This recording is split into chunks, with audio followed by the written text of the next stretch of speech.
casual. Should I return this to you, Gary? Great grand. I guess we'll pass it up. Great nephew. Okay. Great nephew. Made the horn, made the rounds. Okay. This is me, isn't it?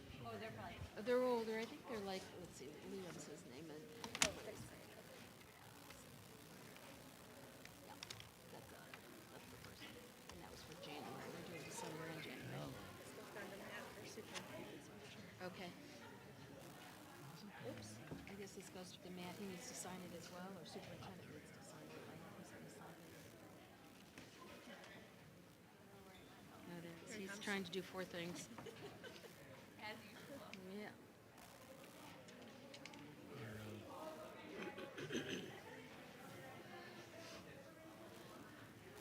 Committee meeting. They're entertaining each other. We started at 5:30. We could have gone another hour.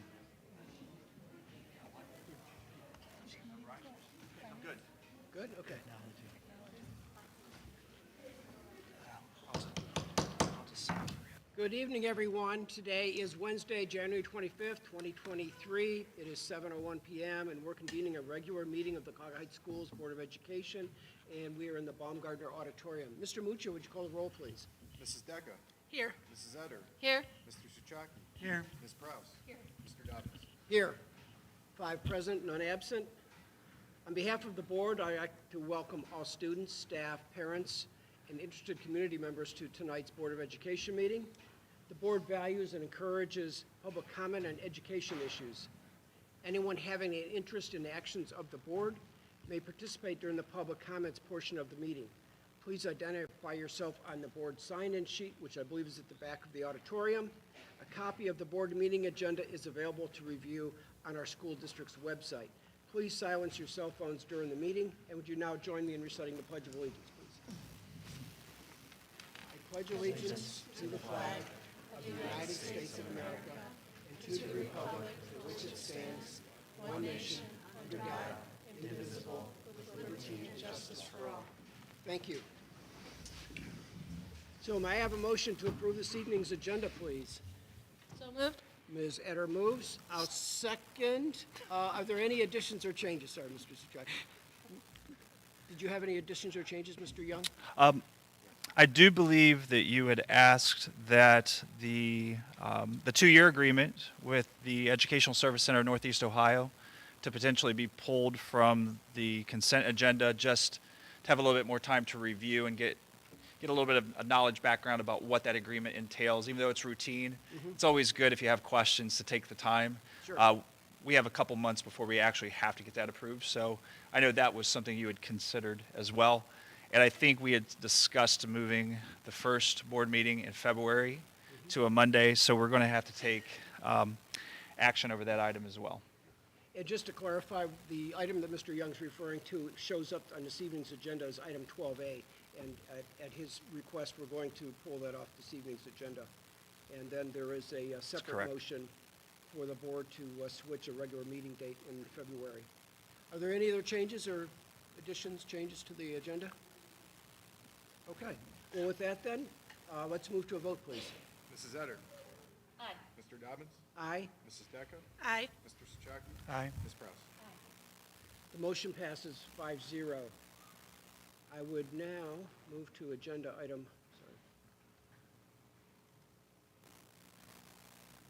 agenda item number 3, presentations, and I'm going to turn the program over to Mr. Young. All right. We have so many people in the audience tonight. This is fantastic. We have 2 full months of Students of the Month for the middle school and high school. Mr. D. Trey is going to recognize those students. And then interim principal at the elementary school, Mr. Kiefer, is going to recognize the elementary students. We promise that you're not going to have to sit here and listen to this whole meeting. What we're going to do is recognize our amazing Students of the Month. Then we're going to do our staff spotlight. I see Mrs. Martins is out there. I want everybody to know how wonderful, and she really is wonderful that she is.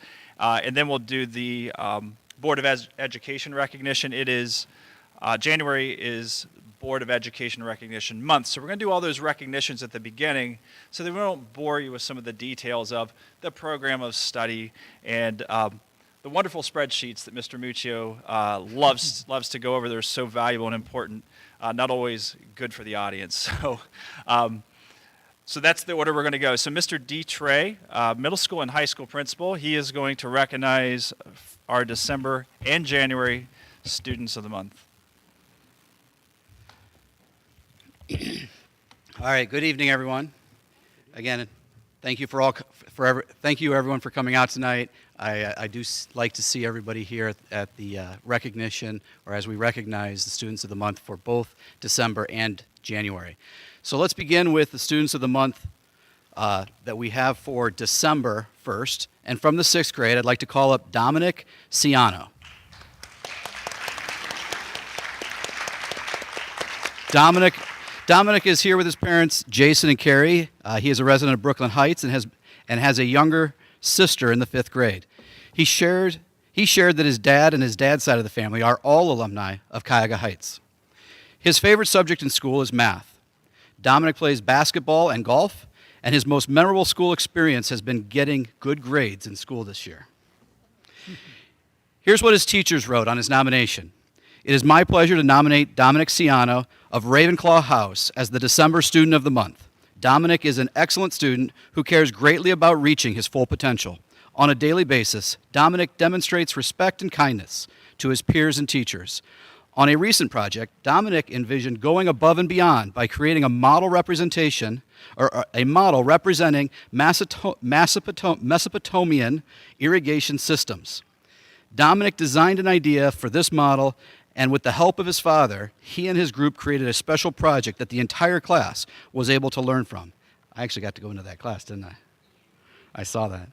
We are all very proud of Dominic Ciano for his efforts in the 6th grade. Congratulations, Dominic Ciano.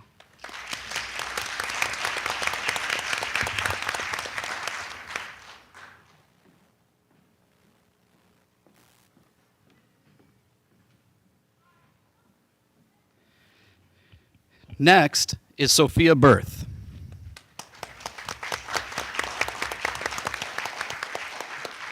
Sophia's in the 7th grade, and she's here with her dad, David. They live in Valley View with their 2 dogs, 2 cats, and Lizard, a bearded dragon. She has been a student of Cuyahoga Heights since pre-kindergarten, and most of her family are alumni of Cuyahoga Heights. Her favorite subject in school is history, and Sophia is on the school's swimming and basketball teams. Her most memorable school experience was in the 5th grade during the 5th grade picnic because it was fun to hang out with all of her friends and get out of school for the day. She wants to become an interior designer when she grows up. Here is what her teachers wrote. Sophia Berth is the 7th grade's nomination for December's Student of the Month. Sophia shows her caring and empathetic personality to everyone she meets. She practices kindness and respect towards her peers and the staff at Cuyahoga Heights Middle School. Her positive attitude is consistently shown inside and outside the classroom. She participates in class and strives to do her best on a daily basis. Congratulations, Sophia. We are proud of you.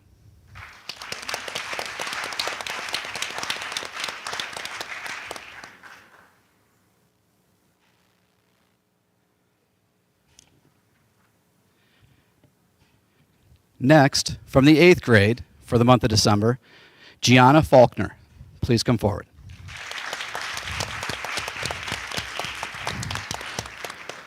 Her parents are Yvonne and Roger. She lives in Shaker Heights, and she has a cat named Stella and a tortoise named Angel. Gianna has been a student of Cuyahoga Heights since the 5th grade, and she likes to write, and her favorite subject is English. Her most memorable moments this year were competing in the Minute to Win It games and attending home football games. Outside of school, she likes getting to help her mom and her grandmother do catering jobs. She wants to become an architect when she grows up. Here's what her teachers wrote. Gianna Faulkner is our 8th grade December Student of the Month. Gianna is a caring student towards both her peers and her teachers. She comes to school daily, ready to learn, and is always looking to assist others when help is needed. She is responsible and thoughtful. Congratulations, Gianna. We are proud of you.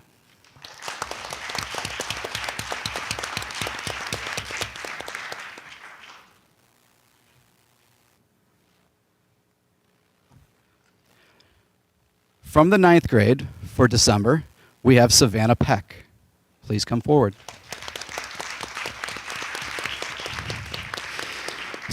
Savannah is here with her parents, Noretta and Robert Girolamo. They are residents of Cuyahoga Heights along with their dog and 4 cats. Savannah has been a Cuyahoga Heights student since 6th grade. Her favorite subjects are history and science. She is a member of the art club and the school's bowling team. An interesting fact about Savannah is that she has 2 different color eyes. She hopes to one day own her own bakery. Here is what her teachers wrote. Savannah Peck deserves an incredible amount of recognition. She is an under-the-radar type of kid, but if you just have a short conversation with her, you realize she is smart, funny, and without exaggeration, the nicest student in her class. She is a very hard worker, but I think her best quality is her ability to simply take responsibility for herself. She wants to do well, so she asks for help. She makes a mistake on a problem, she asks what she did wrong. If she is absent, she comes up to the teacher and she says that she would come to school and ask for help and then ask for her missing materials. She even does the last one via email so she doesn't take class time to ask for materials. She is a wonderful student to have in class, and our school is lucky to have her. Congratulations, Savannah, Student of the Month.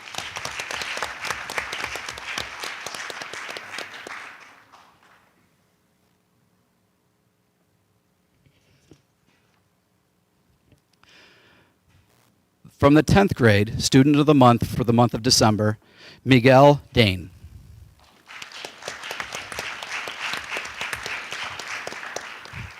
Miguel wasn't certain if he could make it this evening. He is in lots of other obligations. So I will read what it was that his teachers had written for him, or about him. Miguel Dane is being nominated for Student of the Month at Cuyahoga Heights High School. Miguel is a humble, quiet, yet assertive young man who has recently come out of his shell in class and is displaying a wonderful sense of drive each and every day in chemistry.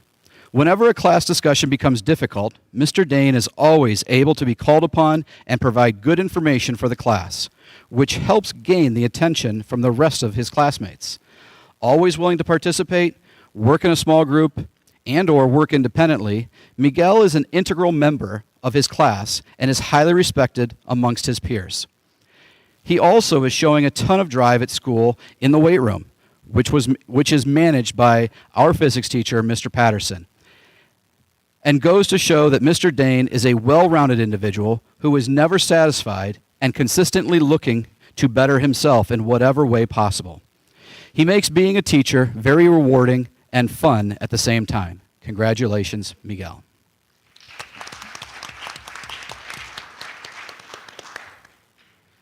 From the 11th grade for the month of December, Talia Providenti.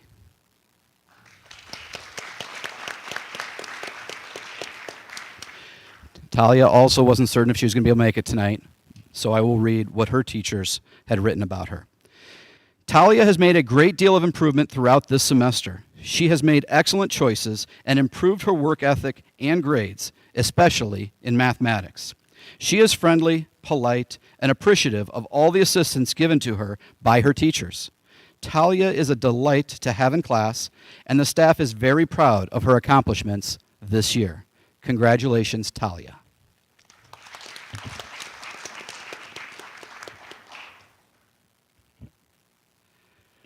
And for the month of December, from the 12th grade, we have Macy Vojtek. Please come forward.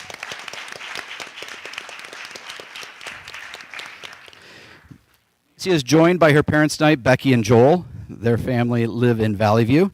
Macy is the youngest of 3, and both older siblings are graduates of Cuyahoga Heights. She is highly involved in school activities. I got to catch my breath on this because she's a member of the marching band, the jazz band, the honors band, stage crew, National Honor Society, recycling club, science club, Spanish club, art club, and yearbook. Her favorite subject is biology, and she plans to become a speech pathologist when she graduates. Here is what her teachers wrote. Macy Vojtek deserves to be the Student of the Month because she respects everyone. She is interested in humanity and treats others with genuine kindness. Macy loves to laugh and herself. Her joy is infectious. Macy's academic merits should also earn her a place as the Student of the Month for December. Congratulations, Macy.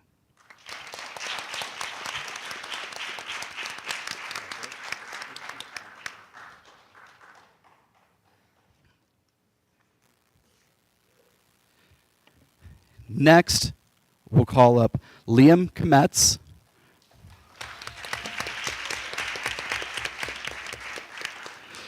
Liam is our 6th grade Student of the Month for the month of January. Liam is here tonight with his parents, Colleen and Kevin.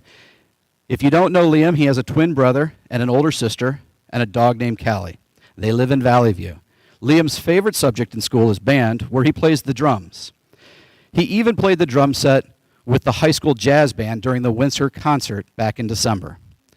He plays baseball and soccer for the rec league currently, and he wants to become a Formula One driver when he grows up. When asked if he could meet anyone,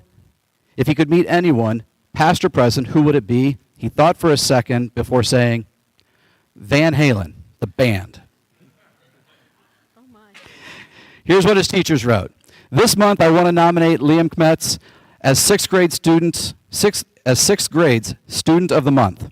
From day one, Liam has been attentive, participative, and most importantly, excited to learn. Each day, Liam comes to class, he is prepared, and he sets an example for his peers as to how to behave in a class with challenging and foreign content and practices. I can always count on this student to have his hand raised, to work well with his peers in partner work, and to be a good friend to those around him. He is truly a leader of his 6th grade class. Congratulations, Liam.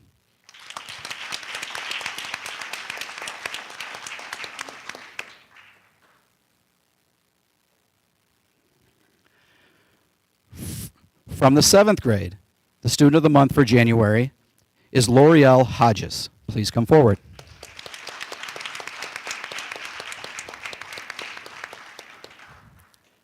Her parents are Latina Thomas and Dean Hodges. She is the youngest in her house, and she lives in Garfield Heights. She has been attending Cuyahoga Heights since the 4th grade.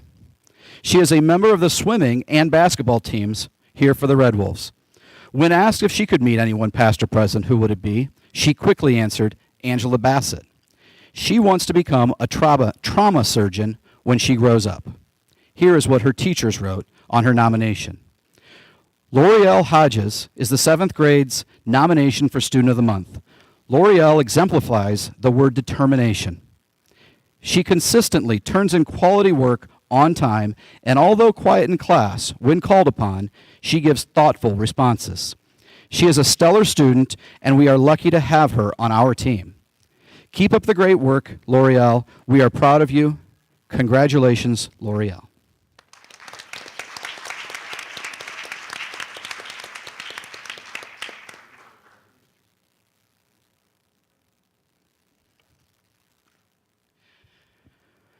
From the 8th grade, for the month of January, the Student of the Month is Madden Patel. Please come forward. His parents are Nicole and Brian. He is the oldest of 4, and the family resides in Valley View. He's been attending Cuyahoga Heights since pre-K. Madden's favorite subject in school is math.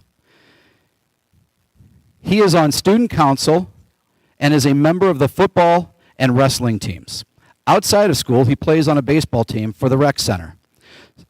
Something I found out about Madden is that he taught himself how to play the piano. Madden wants to become a hedge fund manager after he finishes college. Here's what his teachers wrote on his nomination. Madden Patel is our January Student of the Month. Madden is determined to put his best effort into everything he does. He is a kind, thoughtful young man who is a leader both in and outside the classroom. With the determination Madden has, there is no limit to what he is able to accomplish. Keep it up. We are proud of you. Congratulations, Madden.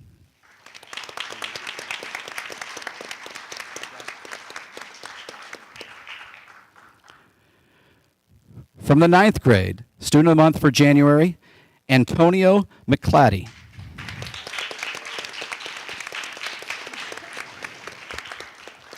He's accompanied tonight by Deb and Antonio and Sharon. He said that he has 2 relatives who are graduates of Cuyahoga Heights High School, and he has been attending Cuyahoga Heights since kindergarten. Antonio plays soccer, baseball, is in the marching band, participates in the science club, and jazz club, or jazz band. And after graduation, he plans to attend college or a trade school. Here is what his teachers wrote. I would like to nominate Antonio Macleod for the 9th grade Student of the Month. Antonio is excited about Spanish, and his enthusiasm is contagious. He consistently outperforms his classmates with grace. He will volunteer to give extra help to others, and I appreciate his smile and positive attitude in the classroom. Keep it up. Congratulations, Antonio.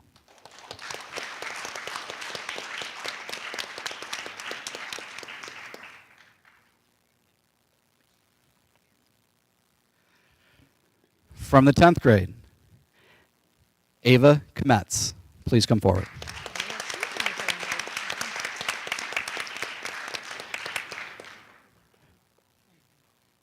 She is the oldest of 3, and yes, the sister of Liam.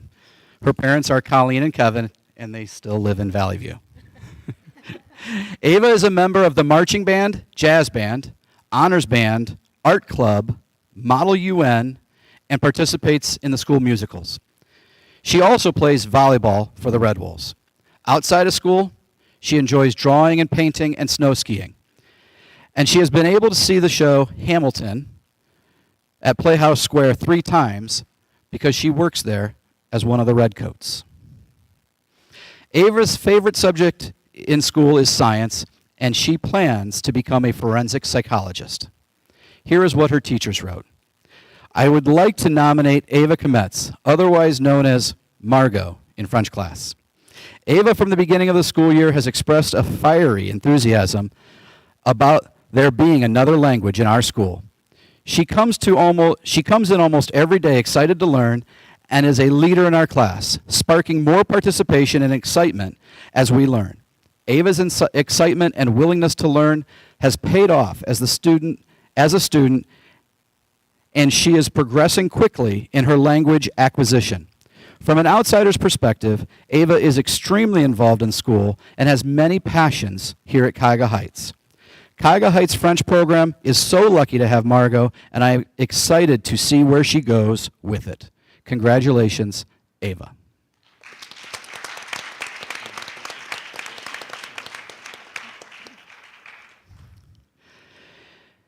The January Student of the Month from the 11th grade is Reese Frank.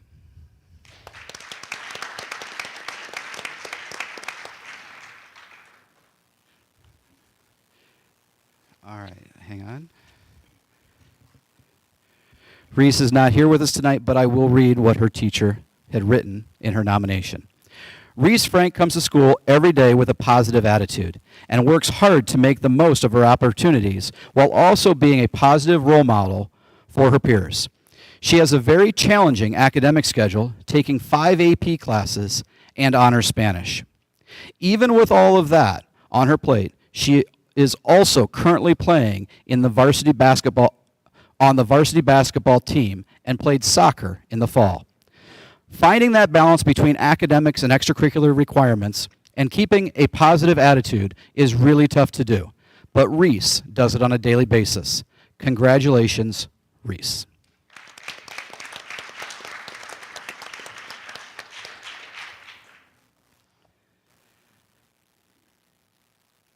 And for the month of January, our Student of the Month from the 12th grade is Becca Schuster.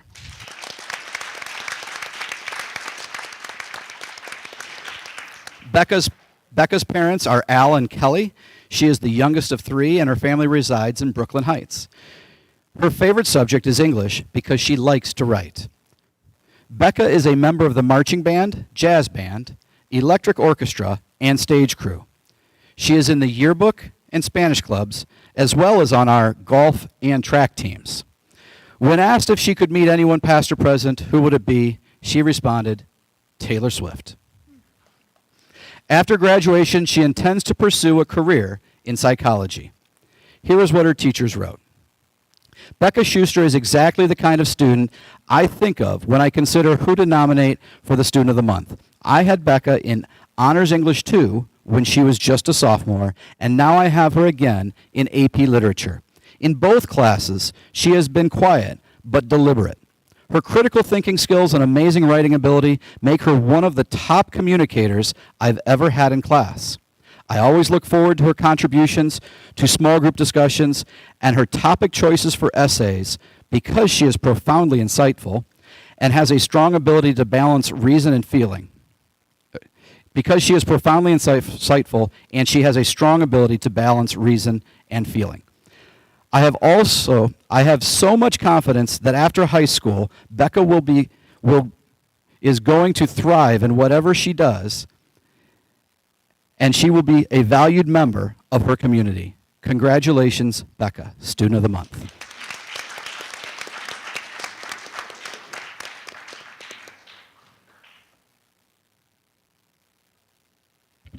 Next, I'll call up Jay Kiefer for Students of the Month from the elementary.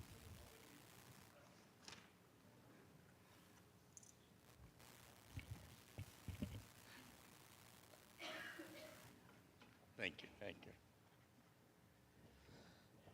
Thank you, Board, for this opportunity to serve in this capacity at Cuyahoga Heights Elementary School. I began my career 40 years ago this month at the elementary school for 14 years as a teacher until I left to pursue my career in education administration.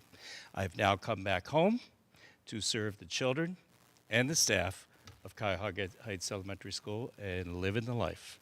So today I'd like to share with you a few of our shining stars from the elementary school. We are focused in grades 3 in the month of December. So when I call your names, come forward, and we'll talk a little bit about our interviews we had. And grade 2 for January. First, we'd like to start with E.J. Collars. Look at your smile. I like that smile. Okay, E.J. lives in Brooklyn Heights with his mom, his brother, Corey. Is that Dad here tonight, too? Yeah, I'm glad he's here, too.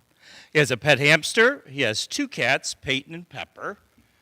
His favorite subject is school. In school, he happened to tell me, was gym, because he loves to run and play games. His favorite essentials, or as I like to call them sometimes specials that we have, is science. He loves to do experiments with the wonderful Mrs. Curry. Outside of school, he loves to play video games. I said, what do you want to do when you grow up? And he said he wasn't sure yet. He's still young. And college or a trade school, he's still not sure there either. And I asked him if he had a message for your parents that are here this evening. And he wanted to thank his mom for the money for the book fair and taking care of me.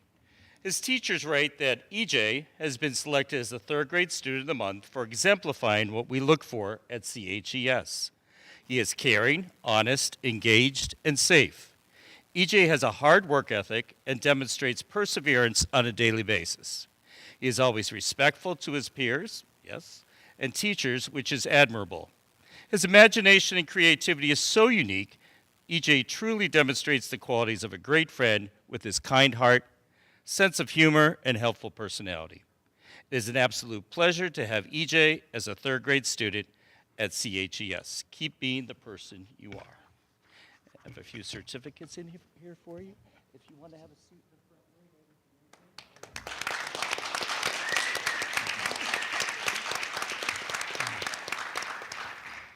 row. Also serving as Student of the Month for December is Lila Kirchner. There she is. Oh, she got all dressed up for me, too. Very nice. Lila happens to live in the city of Cleveland. She lives with her mom and dad, 3 brothers. Blake, who's in 5th grade. There he is. I know Blake. Jackson in kindergarten. There he is. Okay. And Crew. was 2.5. Where's Crew? Hi, Crew. All right. And then we got into talking what kind of pets she had, and this took a while to go through, but bear with me here. So we have 2 bearded dragons at home named Pelagie and, oh, that's your brothers. Okay. And a snake named Sally. You can keep her at home. 2 dogs, Mule and Bubbles, and 2 cats, Luna and Maui. Her favorite subject in school happens to be reading and math. She likes challenging stuff. Favorite essentials is PE and art because they're really fun. Now, this one threw me for a loop. I'm like, girls don't do that sport. She set me straight. She said, what do you like to do outside of school? She goes, wrestle. I'm like, what? She goes, wrestle. I'm like, good for you. She's even pinned a few boys, folks. So, and also dancing. When she grows up, she wants to be a woman's doctor or a hairstylist. So she's thinking about possibly the CVC later before she goes on to possibly a trade school. And her message to her parents tonight are thanks for being great parents. So Lila Kirchner has been selected as the 3rd grade student of the month for exemplifying positivity, grit, and a determination to succeed. Lila consistently puts forth her best effort into her daily learning. She diligently listens in class, absorbs new information, and applies strategies that best fit her learning styles. She utilizes class resources, time with her teachers, and a time at home to improve and strengthen her academic skills. Lila demonstrates perseverance when faced with new challenges. In addition to her outstanding tenacity, she is always willing to help a friend or a teacher in need. Lila is a wonderful person inside and out. We're so lucky to have her as part of our CHES family. We're proud of you, Lila, and keep that smile up. These are some certificates.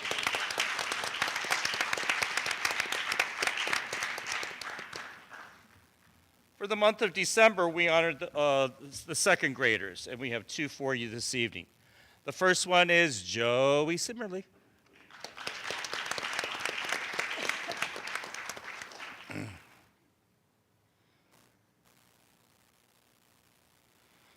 I learned during our interview, there's a Joe the first, there's a Joe the second, and then we have little Joey the third. So you'll have to keep that tradition going on. Joey does live with his family in Seven Hills, with mom, dad, his brother Anthony.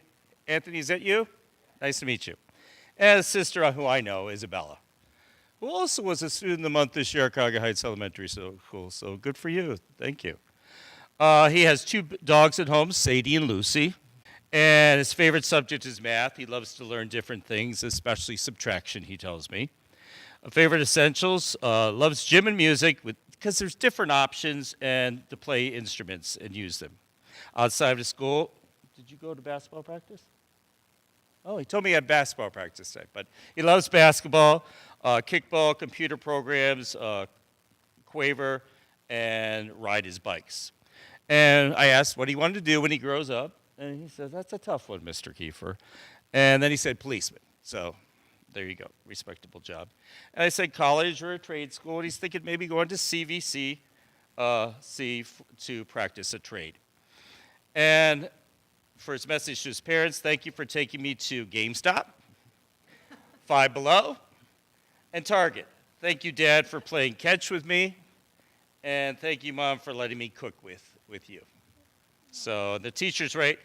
Joey was chosen as a 2nd grade student of the month because he displays our Cuyahoga Heights trait of caring, honest, engaged, and safe every single day. Joey is new to Cuyahoga Heights this year and immediately fit in with our 2nd grade classroom family. Joey strives to show kindness and include others in and out of the classroom. In the classroom, he is a valued participant and remains engaged in all parts of his day. Joey takes initiative when completing schoolwork and always strives to do his best. We are so thankful for Joey's hard work and perseverance. And of course, that smile. Thank you, Joey.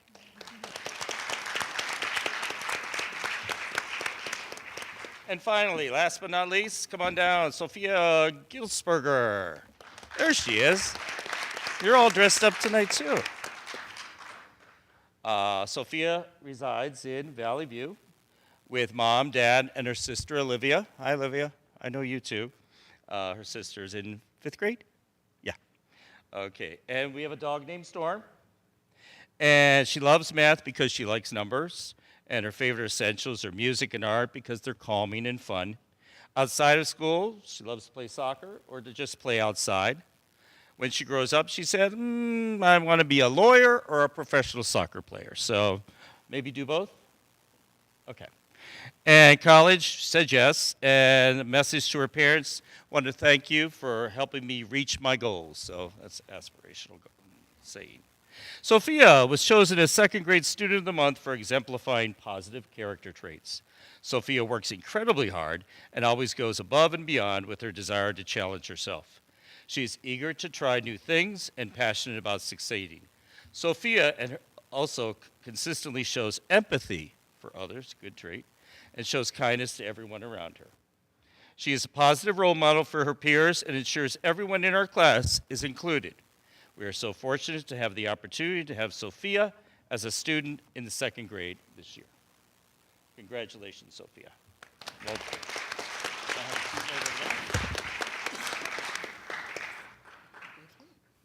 Okay, Mr. Dobbins, at this point, and students, I ask that you be patient with me. I know you were patiently waiting a snow day call this morning that never came. So despite that, I ask that you wait about 5 more minutes. I'd like to move to 4A with your permission to make the motion to approve our staff spotlight. We recognize our students, but the motion to approve the staff spotlight resolution for January 25th of 2023. That would be fine. That's great. Please proceed. Do you have the resolution? Would you like me to read the resolution before you make the motion? And then we would. Okay, Great. fantastic. All right, so tonight, as some know, last month, Mrs. Barb Curry, our amazing science teacher at the elementary school, was our staff spotlight for December. Now, in January, she has nominated one of her colleagues, and that is Mrs. Carrie Martins. So, Mrs. Martins, why don't you stand up, because I know you love this so much, so please stand up. Now, walk to the podium. Come on, walk to the podium. Yeah, you got to go to the podium. Mr. Kiefer, go ahead and join her, because I know she's extremely humble, and she takes compliments with grace, but also a great deal of humility. So the resolution says as follows. It says, whereas the Cuyahoga Heights School District has been fortunate to have dedicated staff committed to the mission of the district, and whereas Carrie Martins' kind heart and generous smile bring happiness to all around her, and whereas Carrie Martins cares for her students, colleagues, and administration as though each is an extension of her own family, and whereas Mrs. Martins has a passion for teaching students how to read, and that passion is infectious, and whereas, always patient, Mrs. Martins gently supported all staff in their use of the Fontes and Pinnell program, and whereas embracing new research ideas this summer, Mrs. Martins inspired staff to read a book titled The Knowledge Gap, which had a ripple effect, and multiple grades chose to pilot a new strategy to teach reading with a focus on knowledge acquisition and vocabulary built on content-rich material. And whereas always open to a new teaching challenge, Mrs. Martin has delighted students on Science Day with the kid-sized Bubble Lab, and on Engineering Day by running the Rain Gutter Regatta. And whereas Carrie Martins gently demonstrates what we want to develop in all of our students, an enthusiastic quest for lifelong learning, and therefore be it resolved that the Cuyahoga Heights Board of Education congratulates Carrie Martins on her January 25th, 2023 selection to the Cuyahoga Heights Schools Staff Spotlight.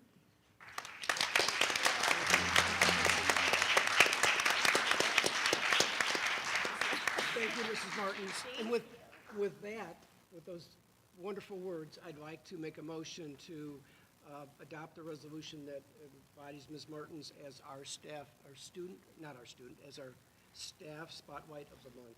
So please, can I have a second? Ms. Etter gets a second. May we have a vote then, please?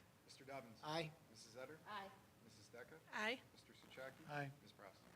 Motion passes 5-0. Congratulations, Mrs. Martins, and thank you for all that you do. Thank you.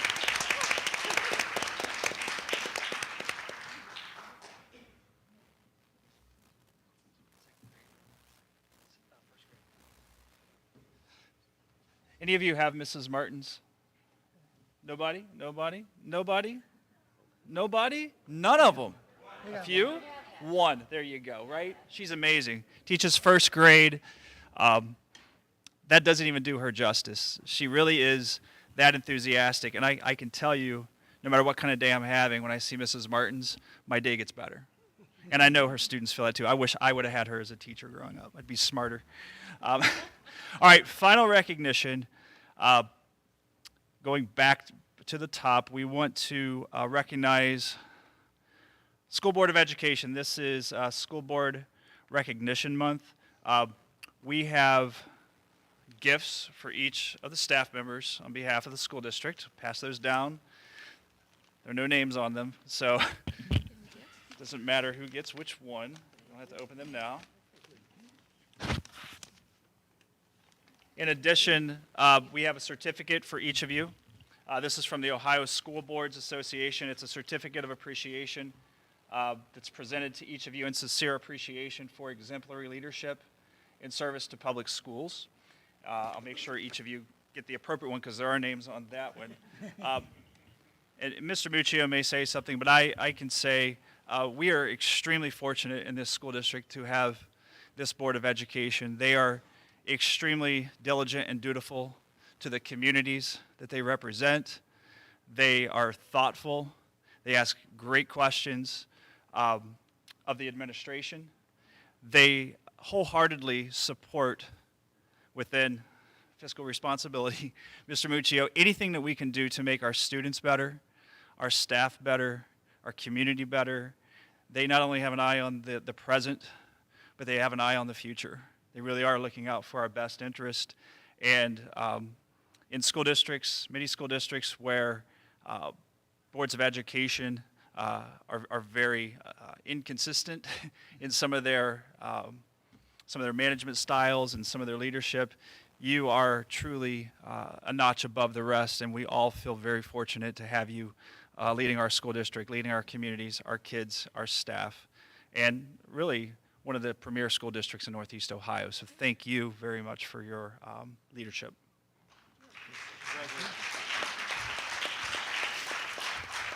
Thank you very much, Mr. Young.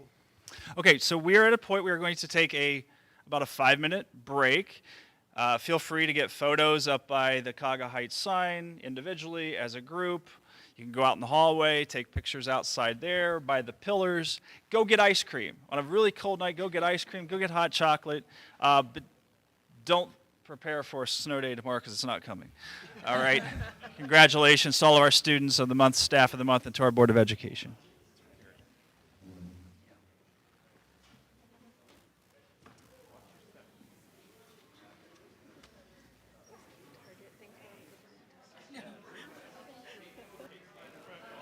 I almost want to give that little boy a $5 to go to the book fair myself. Right. Thank you so much. Oh, how sweet was that? Thanks. It was Thank you very much. I love that. Absolutely, yes. I can put this on the wall with my other one. Would you like to join in the photos? Oh, we're gonna go take the photos with kids? Yes. Yeah, not, a little bit casual today. They should do it in there's so many tonight. Right. We got December and January.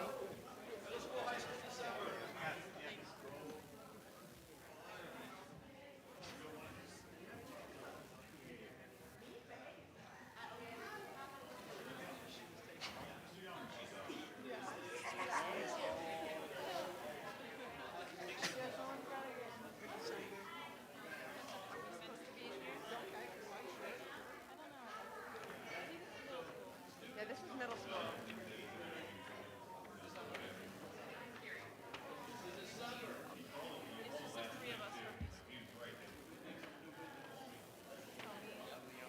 Was that Tuesday Is this up there? December? I think, am I the only Yeah. one? You're the only one in December. Go on. December. December. Oh, yeah, I'm December. Was that Tuesday up there? I feel like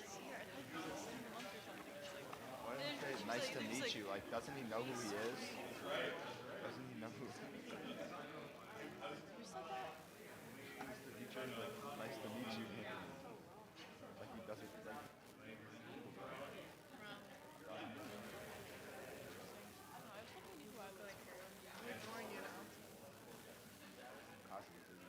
My brother just said I'm Margot from the Minions. He doesn't know who I am? yeah. I never had a mistake. January. Do we bring our things? Yeah, I just held mine like this.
What if I spoke?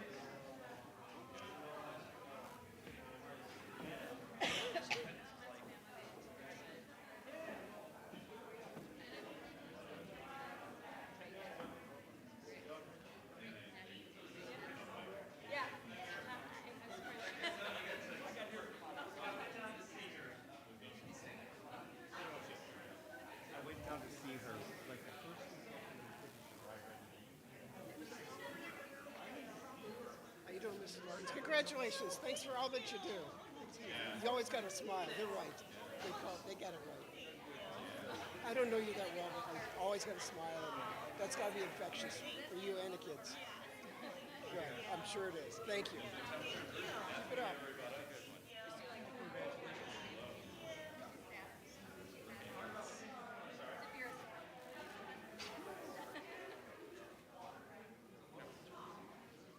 Walk her out.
Proceed.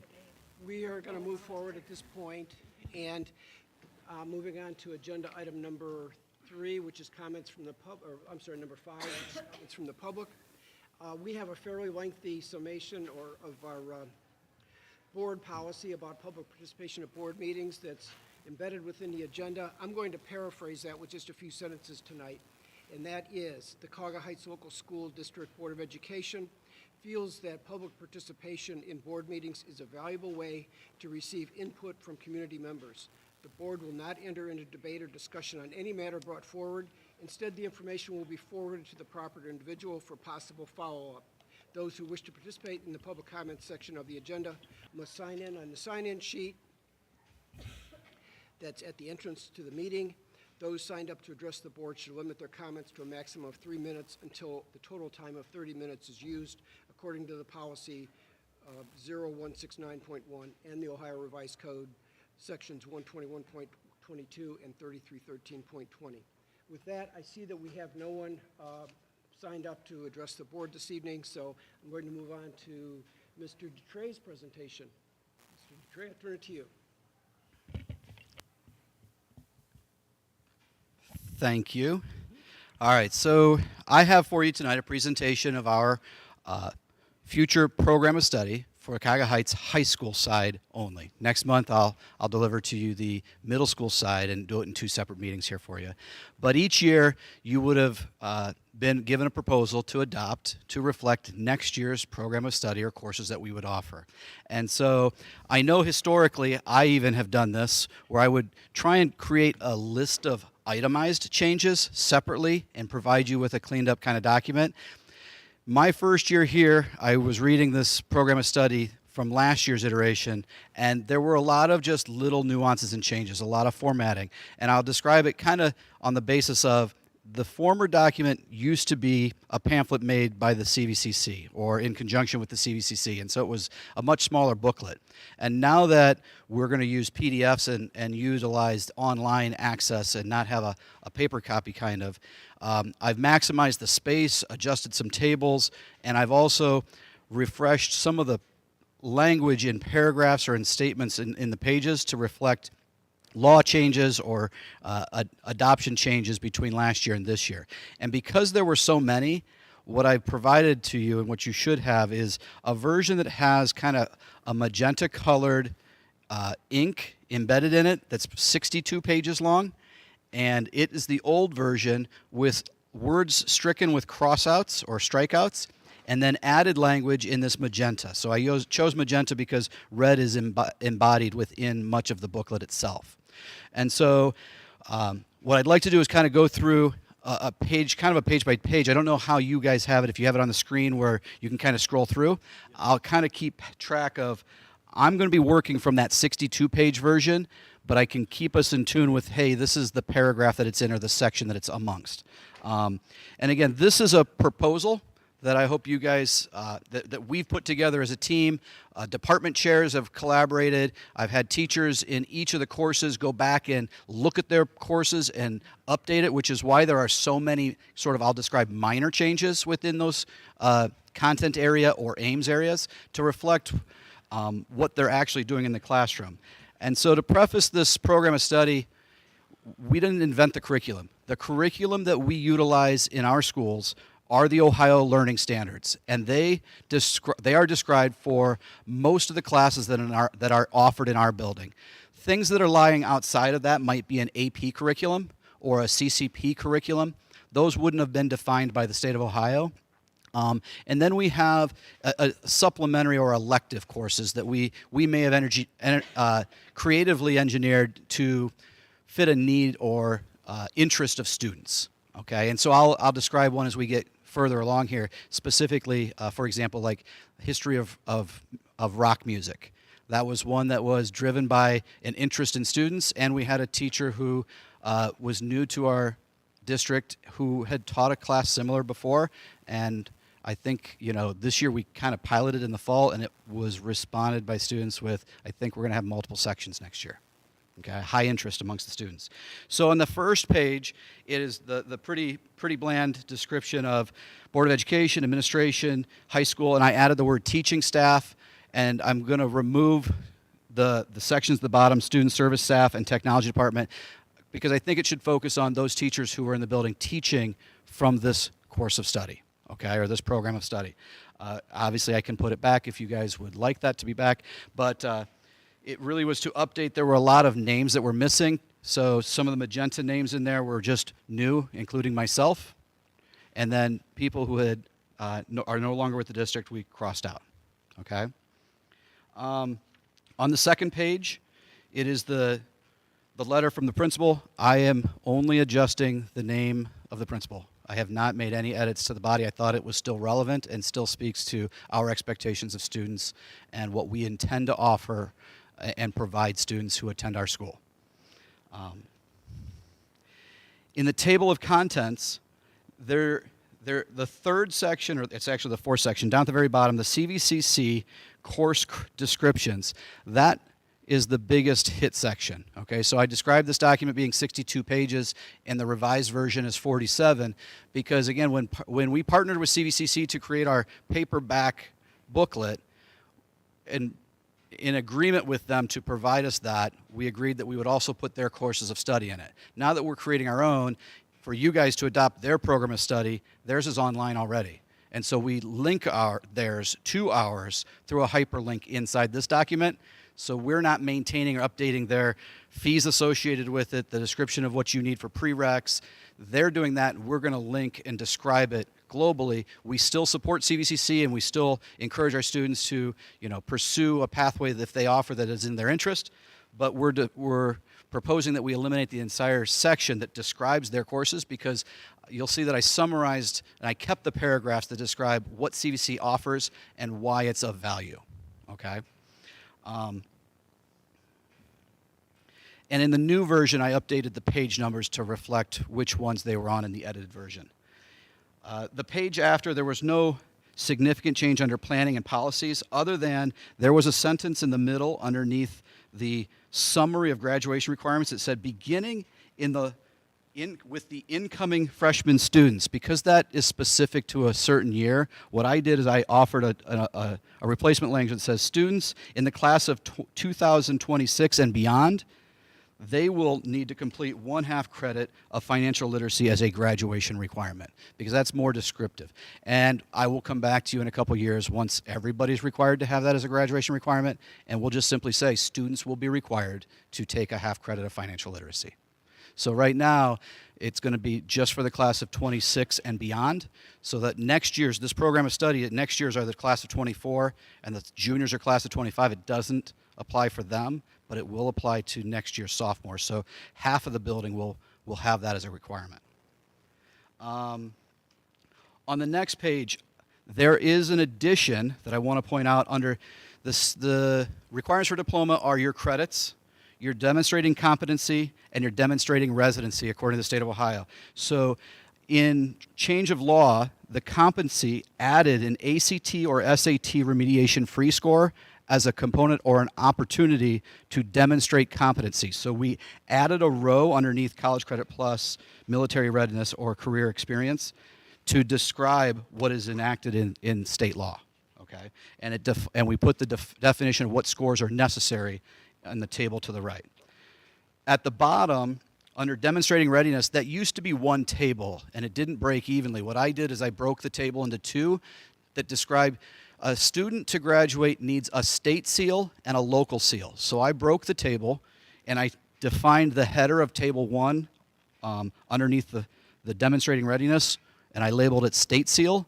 And then on the next page, I took the remaining criterion, and I labeled it local seal. So I just added to help make it jump out and be more clear to the reader that these are the ones that you need one of each. You could have 5 of one and 3 of another, but you need one from each state and local categories.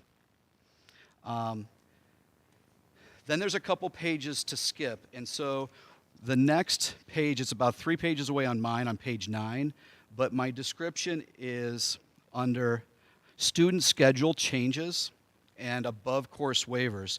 There was a paragraph about please note, and I'm just really just wordsmithing one word, and it talked about listed in this booklet. I strike the word booklet and I say document, because now it's going to be a PDF. Okay? And then at the bottom, that sentence ended abruptly. I don't know what was supposed to be at the end, but as I was reading it, canceled will have the opportunity, if a course is canceled due to low enrollment or lack of interest, the student will be called back to the office and have an opportunity to select, and I added the words, a replacement course. On the next page, under advanced placement, I elaborated under the paragraph for advanced placement because I want to promote this. I want to describe the value that we offer multiple AP courses in our building, and what that AP course does is it provides the opportunity for a student to take or earn college credit or the potential for college credit as they leave high school without having to step on a campus. And so AP courses are generally recognized both in-state and out-of-state, but Ohio law recognizes that if you were to transfer or attend a state university, a 3, 4, or 5 is required to be transcripted credit for you. Now, it may not count towards your degree, but it will count towards, like in your major field, but it will count towards elective hours. So if you pass 3 of our courses with a 3 or better, you could be walking in with, if the course is a 4-hour course, a 3-hour course, and a 3-hour course, you'd have 10 semester hours walking into that college to start. So I took the language out of the Ohio Revised Code, and that's what I pasted in purple. College Credit Plus is guaranteed for students who achieve an AP score of 3 or higher in accordance with the score alignment recognized at an Ohio public university. That's cut and pasted from the ORC, okay? And so I added at the bottom that this paragraph had initially ended with students scoring a 4 or 5 typically receive college credit for specific courses, and that is at private or out of state. So there's a slightly higher threshold if you go out of state or attend a private. But for Ohio public schools, if you earn that 3, that's the threshold we're really trying to make sure that we cut off at. So I did add language in to that section there. On the next one under weighted grades, I simply added a column that describes academic courses, your standard 4.0 traditional course. So the tables described honors, the table described AP. I felt that it was missing just your straightforward, what does it mean to be in a standard music course or a standard math class, okay? On the page after that, the cumulative grade point average. There is a description in here. Now, this table is also a duplicate of one found in our student handbook. And when I came to this section, those purple words above the table were missing. I couldn't understand what it fit, and so when I went back and I referenced the handbook, I realized I needed to either propose that we cut the table because it didn't have the words, or add the words to explain why the table existed. And so what I did was it's a redundant feature from our handbook. I added the language that says, if you're in a course, if you're trying to calculate your cumulative GPA, you have to consider your total points that you get across a quarter, and a semester exam, and then you sum the total points across. It's either 10 points for a semester, or you're trying to achieve 20 points in a year-long course. And so the descriptor of that calculation then is what I added in the magenta up above the table. We do work with students to kind of help them understand that. The kids talk to each other, so if there are families that do need to have a better explanation, we will sit with them and discuss what this means. Because quarterly GPAs don't go in. It's your semester average. So you're looking, if you get a grade card and you see quarter semester, or quarter exam, those 3 don't go into your cumulative. Those 3 go together to create a new value. Each one independent creates a value that gets added to the next value. So Glad you're explaining that in more detail, because I sure had problems going through this. it is convoluted, but it is pretty standard across most school districts. And the kids, most of the kids who are watching their cumulative GPA, they know exactly what this entails. But we are more than happy to explain and sit down with families to elaborate on how to calculate that. And so your cumulative GPA only changes at the end of every semester. So by the time a student is accepted into their college or university, they utilize what's called a 7th semester transcript. So your freshman year you had 2, your sophomore year you had 2, your junior year you had 2, and then your January of your senior year is your 7th semester. That is what we send to the colleges in most cases, and they make their determination. A couple times they may come down to, we want to see what your final grades are. But in most cases, colleges nowadays are trying to make their early decision to get and have students attend their universities. So, Mr. Dutray? Yeah. There is so much more involved in earning a diploma these days than when I was in school.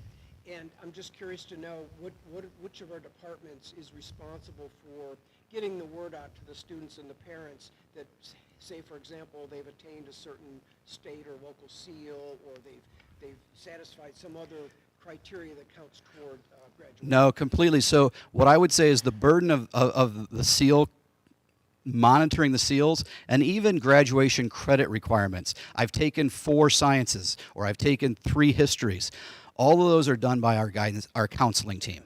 Okay, so Mrs. Thrasher will spend hours creating tables that kind of say, yes, I've met this category, and then she does it again for things like the honors diploma, where you have 8 criteria. I don't know if we've gotten to that yet. There are 8 criteria, and you have to have earned 7 of the 8 to get the traditional honors diploma. And so she has another table that expands just to get that one seal.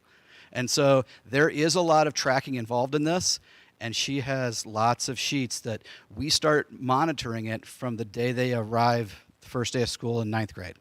Because one of our requirements is 60 hours of community service that we say, you want to accumulate them each year, don't save them all towards the end.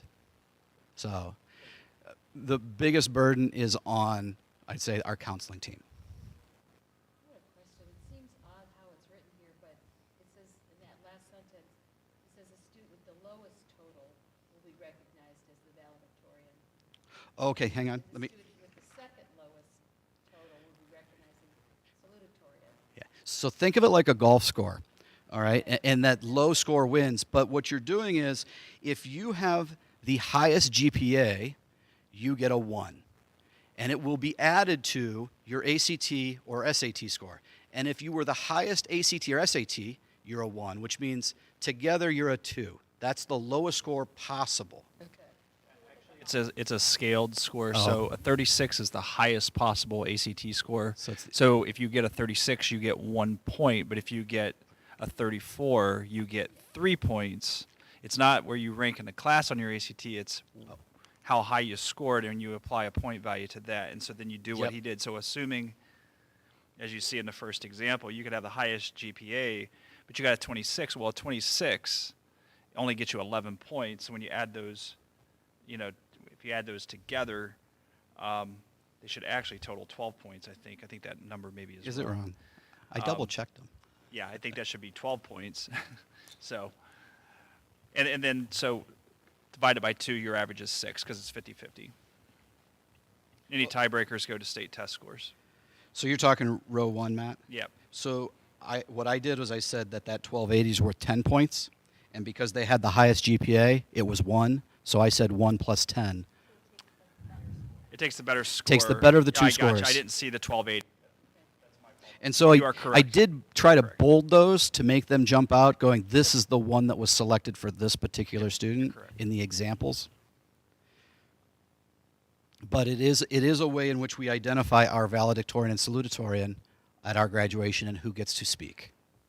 We put together a committee back in I think it was the 2015-16 school year, that there was the push to eliminate the ranking in valedictorian and salutatorian, but there was still strong feeling that that was still an important recognition, but we also had to account for all the different ways that students could manipulate grade point averages, but we also wanted to have a system that could potentially recognize a career center student who could be your valedictorian. You could have somebody go to the Ramtech program at the Career Center and get a 4.0. Let's say it took no honors classes, get a 4.0 their whole entire career, but get a 36 on the ACT. They could be your valedictorian.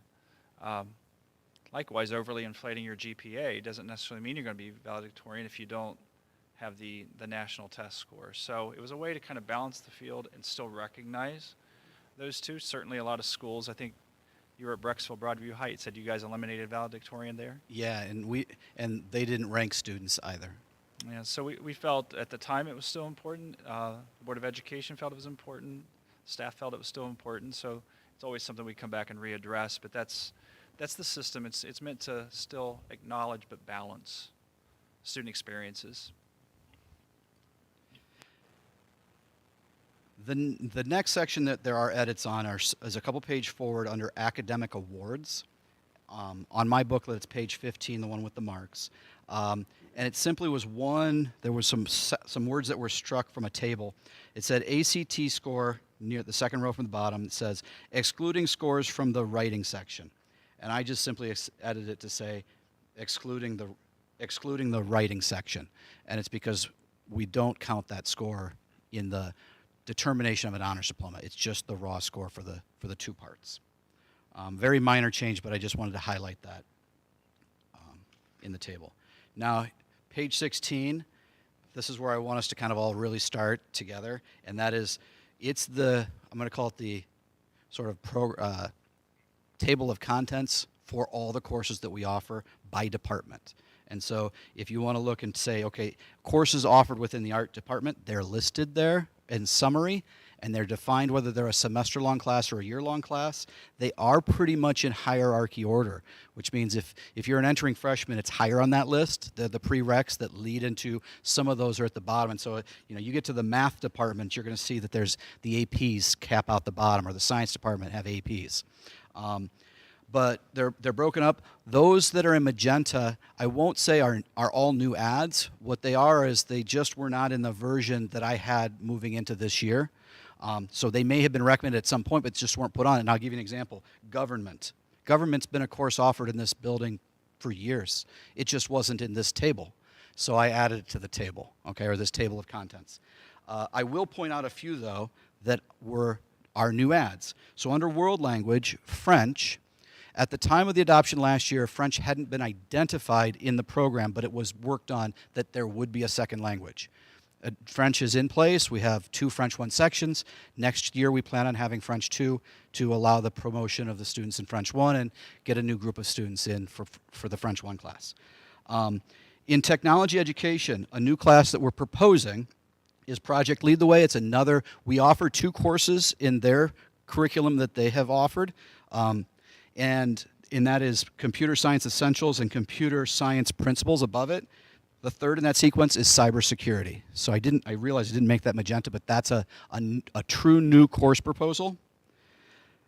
Under music, the history of rock music, that's a new course proposal that was not in last year's, that we believe students will enjoy and take within the fine arts department. And then a naming change. Again, this was put into place last year. Mathematical modeling and reasoning, about halfway down the mathematics section.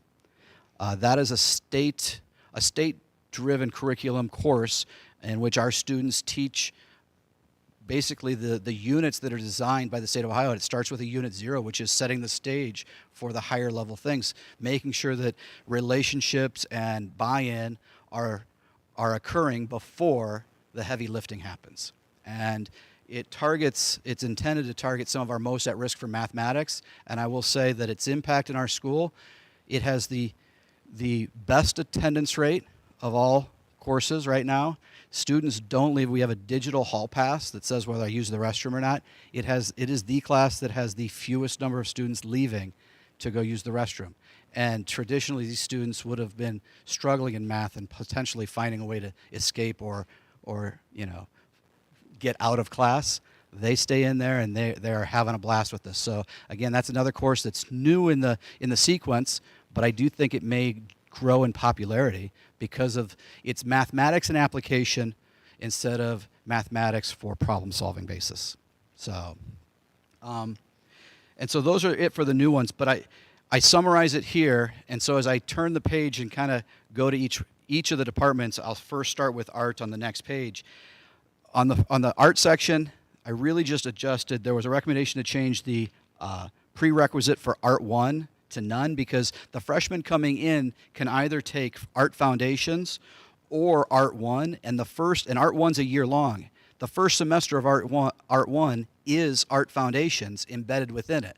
And so they expand on it. So basically saying, if you take this, you've already met that requirement, so you didn't need to take another class. And they've done that through a previous probably iteration of course adoptions, but it wasn't reflected as a prereq.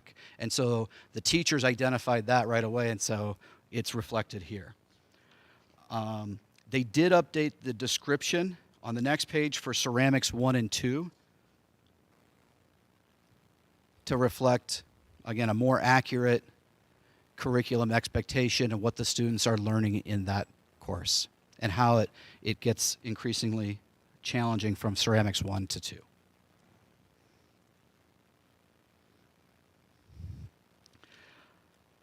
We have proposed that we strike the AP Art Studio. It hasn't run in a couple years. Students kind of top out within their art. We do offer an Art 3. We do offer independent study with art, so it doesn't exclude a student from saying, I would like to do an independent study and demonstrate knowledge, and they can still put forth a portfolio for an advanced placement opportunity, but we haven't run the class in a while, so I believed it was accurate to strike it from the program of study in a similar fashion to the family consumer science courses that we just don't offer in the building. Okay. The English department, there are a couple similar changes across all sections, and I'll kind of summarize them. Is that we struck out and amended, like English 1, all levels of English 1 still described having an English 1 test.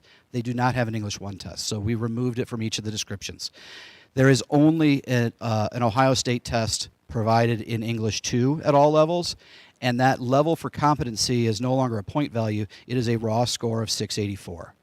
And so it's written under the English 2 sections. The other thing dealt with summer readings. So the English department says, we know that our students are very busy over the summer, asking them to read 4 or 5 articles, or not articles, books, often started students in a hole when they began, and so they re-examined what do they need them to do, and so it's been modified. Most of the academic levels are a book, and then your honors or your APs have a multiple book requirement, okay?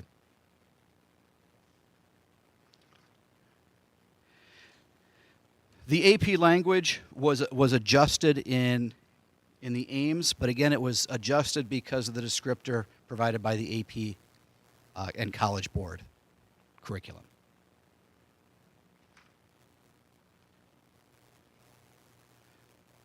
Under English 4 AP, we changed the prerequisite, which said Honors English 3. We don't have an Honors English 3, and so strike the word Honors and replaced it with AP. So it just says there is a prereq requirement that you have passed successfully AP 3 in order to take AP 4 or get a teacher recommendation that says, yeah, you won't fail, or we haven't thrown you in over your head on this next course. Family Consumer Science is a page, for me it's on page 24. I have a strike through the entire section. I just want to remove it from the booklet. Should it come back, I'll save the page and we can put things back if that is what the community would like, okay? But as of right now, I put under the list of just to be removed and not offered in the 23-24 school year. Under World Language, here's a kind of a sweeping change. And that is under your Spanish 1 and your French ones, we've included under the opportunities for grades of offering to include 8th grade. And that is that should a student have an opportunity in their schedule and they demonstrate a strong foundation in the English language, that they could afford to forego a study period within their 8th grade period, we would recommend them to begin the sequence to potentially achieve maybe an AP World Language down the road. And that is a several year and works process, but in most cases, your English or your Spanish 1, 2, 3, 4, a 5 or a 4 could be considered an AP, but we most of the time have students stop at 3. And I think that if we gave them an opportunity to start practicing earlier, that they would stay with it and persevere, and then eventually maybe get to that point where I'm back to you in a few years saying we'd like to offer AP Spanish or AP French, okay? And so we're opening that up. It's It's not to the whole 8th grade. It's going to be with some requirements. And we also added the stipulation in there. It's not a stipulation, but the requirement that we're looking for a score of 700, which is an OST score that demonstrates a strong command of the English language. Okay, so putting a student in who struggles in English class into a world language, sometimes that's a mismatch. All right, and so it would require a teacher recommendation to say, yeah, we're good with that. And so their course offerings reflect that. And French 1 and French 2, they're completely new, and were not in the last year's edition. Under health and physical education, physical education 1 was kind of edited a lot to reflect PE 1 standards through the Ohio Learning Standards. And so there's some sentences that are, still in there. However, the magenta phrases are those that are described by the Ohio Learning Standards. And health topics, they added that the content, overall health, decision-making, disease, drugs, alcohol, mental wellness, those three are additional terms to content in which they're studying. Okay, topics of relevance in their lives.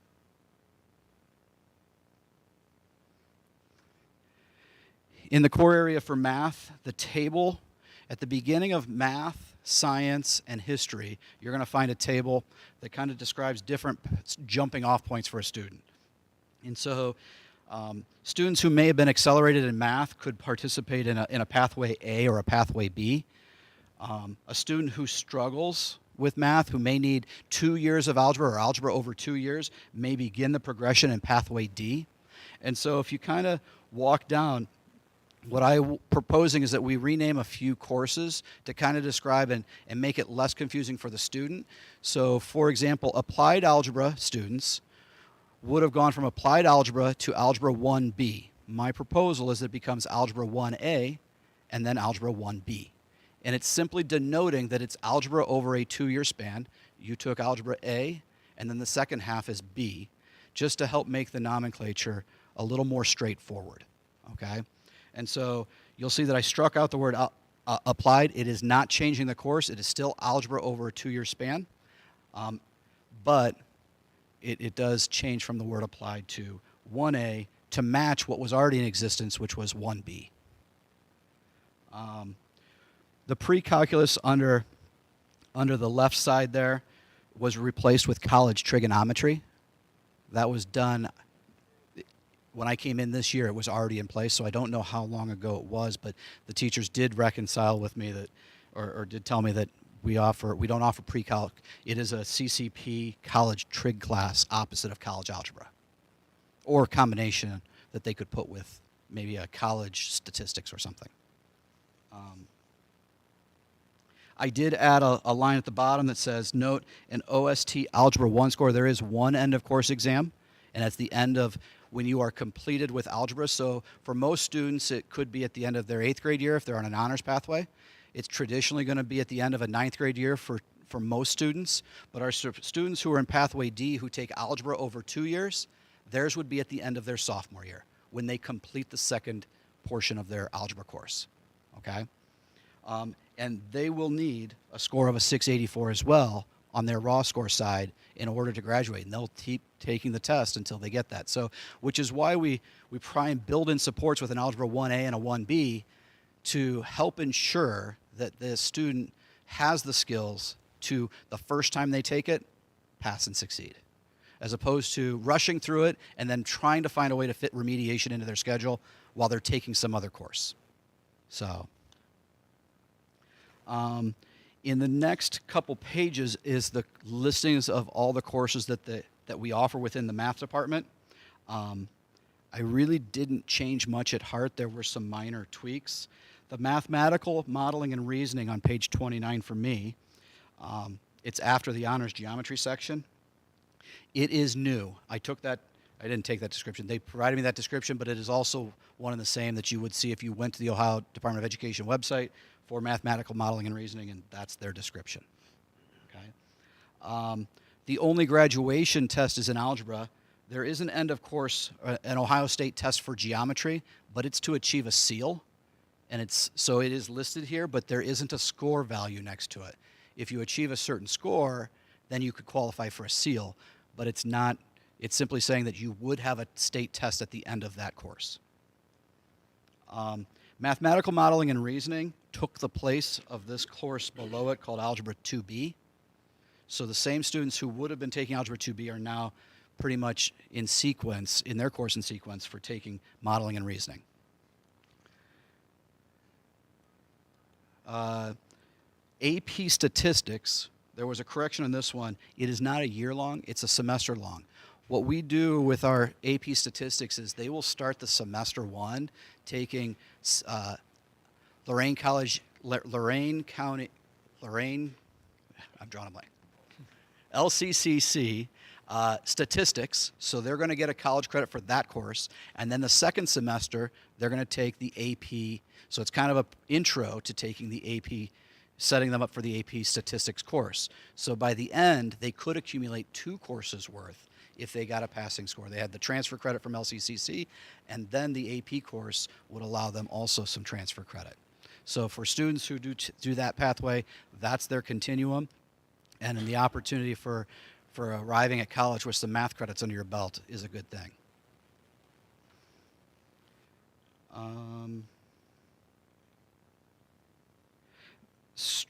There were a couple strike-throughs just, especially at the end. There are redundancy things that, for example, at the very end, when signing up for this course, it was stated in other places, so I didn't, where it was bulleted or asterisked, it was included in those paragraphs. Under music, in the next department, one of the things that was added for band at the high school level was that there was a prerequisite of prior music study, but in the description we go on to add that prior music study may include, and it was the same stuff as before, and it's just so that we're not setting a student up for failure as well. We want every student to be part and belong, but you're going to have to come in with the idea that you're going to be ready to play the trumpet or to jump in on the drums. Okay. This is where our true new course is offered: the history of rock music and the description of what it is. Effectively, if you think of what has transpired with music from the 50s to now, they kind of go through each of the decades and talk about how previous genres or previous songs influenced the next generation or the next decade in how they wrote music. And they do a lot of listening and comparison and analyses. In the science department, I added a column called Pathway C, which just spells out the traditional student who enters physical science as a year one freshman. Physical science to biology to chemistry, and then you're open to the 4 electives at the end. Science is one of those. You only need 3 to graduate, but most of our students, I was looking at a course or a student's transcript today who has 6 science credits and they're only a junior. So, they've put these together in combination across the years. And so, if you start further forward, in a bio class or an honors bio class, you have the opportunity to have more permutations by the end. But it's not exclusionary. If your aptitude or you start getting better with sciences, we're going to support that. So you could jump from starting in a pathway C and jump into a pathway B, or start in a B, you could jump into a pathway C. But it is kind of for us to instruct students, it's the progression. Here's the previous course, here's your next step in sequence, unless there's something else that's recommended for you. Science courses, I don't think I have much. Honors physics was still listed in this book, so I did put a strike through that. Several years ago, we replaced honors physics, I understand, with AP physics. And so our students take the algebra-based AP Physics 1 and the AP Physics test at the end of that unit, which is very similar topics, but what this does is allow the student to have an opportunity to earn some college credit in a science.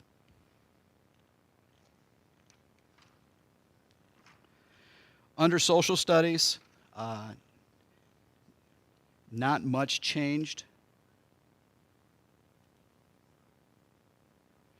I added the word under Pathway B in the table, American Government and Financial Literacy, that they are separate courses. Just because there is still a financial literacy component required for the class of 24 and the class of 25, it just doesn't need to be a separate course. It would have been embedded in previous years, but what we're trying to do is have this course ironed out and its content established before we get to that requirement phase.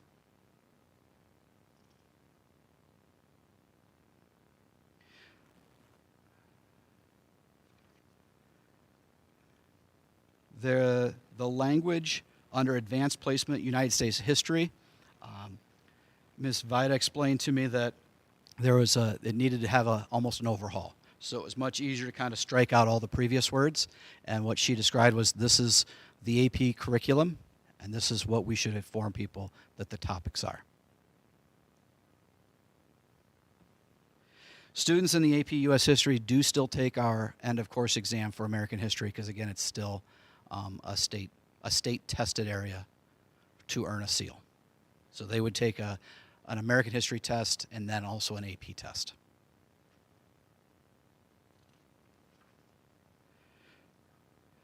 Under the technology education on page 41, construction technology, we don't offer that. We haven't for a couple years, but it was, again, one of those that's maintained its place in our book, and my suggestion is that we put a strike through that. Again, we can hold that. If we bring it back, we'll put it back in the future versions. But for next year, it's not intended to be offered. One of the things that we are adding, though, is the Project Lead the Way Cybersecurity on page 42. That is a new course, and its content or its curriculum is designed by Project Lead the Way. Just a note there, with the freshman class of 2027, they are likely to be required, every student in Ohio, to take 1 credit of computer science as part of their graduation requirements.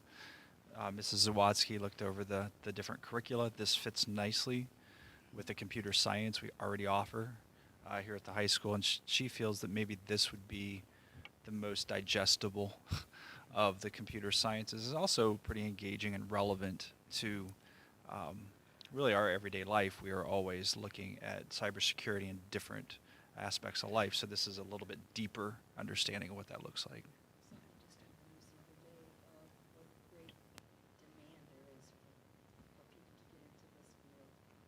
Yeah, they offer Project Lead the Way offers 4 courses at the high school level to basically complete that package of courses. Very similar to what the Career Center does with the Project Lead the Way pre-engineering program. So we're very close to having a full-fledged computer science curriculum, and we need to look to see if there are different industry credentials that maybe our students who take all 4 courses could qualify for, which could give them some potential preferential admission into some of those programs at the collegiate level. So that's part of the forward thinking we're trying to do with this as well. And that was what I was going to add, is I commend the board for putting those other courses in place. Project Lead the Way has some fantastic curriculum that is problem-solving based. So it isn't just rote memorization and, hey, redesign this code. No, design me a code that does something.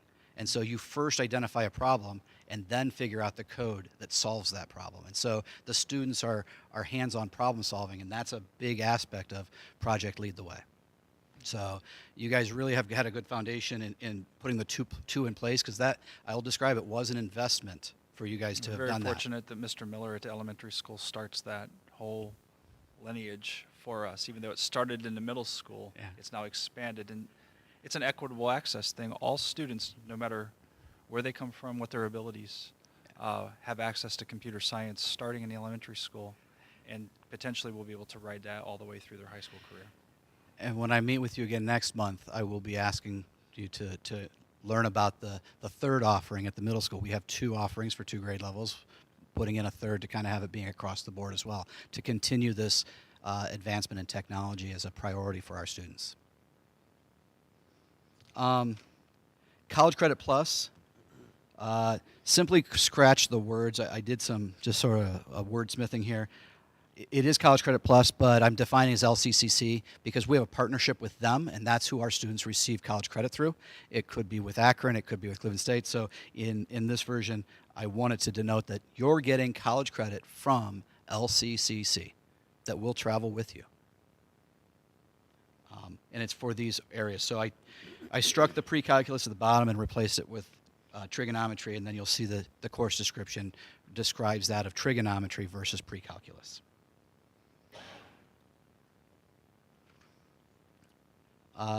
No changes necessarily to the advanced placement capstone.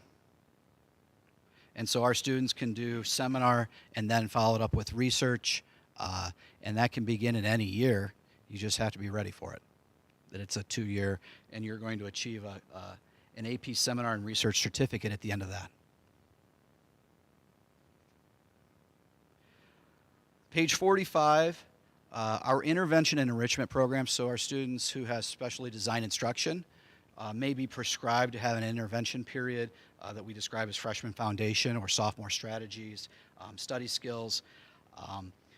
IE is kind of for anybody. It could be a subject specific, but we do have that in here for students who may need more support in an English class or a math class or a science class. And so we would define that those students go to an IE, which means they're in study hall, and then certain periods of the day they'll go back and meet with their content teacher to receive some more instruction or have access to their teacher.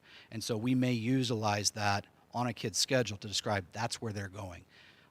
Most of these courses, and I won't say most, but like IE doesn't carry with it any credit, but freshman foundation, sophomore strategies, they will carry with it. It's a half a credit each, okay?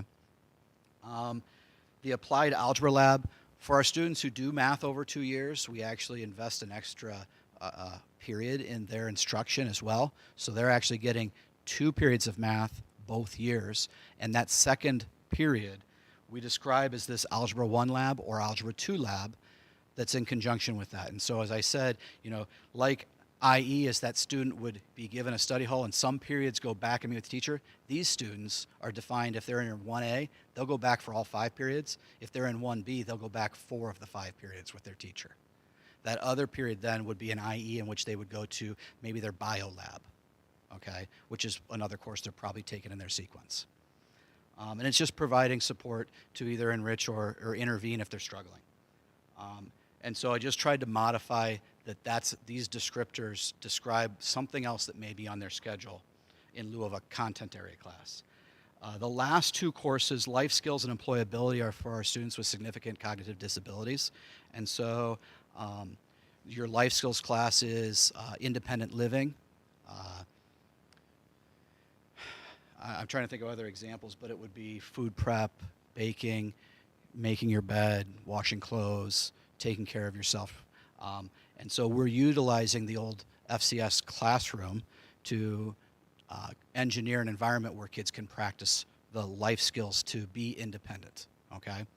Employability is one that we're hoping we can have students, whether it's an in-house employability where a kid may be like an intern. Hey, you're working for this teacher, you're working in this office or with this department to do office type jobs. Or employability could be we help get a student a job at a local business in which they would receive credit for. Okay, so that could come in a variety of fashions. The next couple pages, there weren't really any descriptions or changes for me other than I cleaned up the formatting to help it make it a little bit easier to read and turn pages. You get to the what to expect your freshman year, your sophomore year. Those are all, I read them all. They're all very relevant. There's a lot of what you should do, but I found it hard to strike and say this one, we don't need this one, because they're all, I think a freshman student should read all of those things about the freshman year. I think a sophomore student should read all of those things about their sophomore year.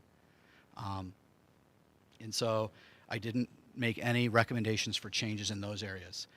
The last page that I make a recommendation on is page 50 of the packet, and that is that I tableized what the program looks like for students. So if you're a junior year, I kept the page, everything about this page is exactly the same except this description in a table was on future pages. So I brought it back and I felt that under academic and scheduling is where it belonged. And so I inserted it there to say, in the morning of your junior year, you would be attending CVCC. In the afternoon, you would return to us for your core academic courses.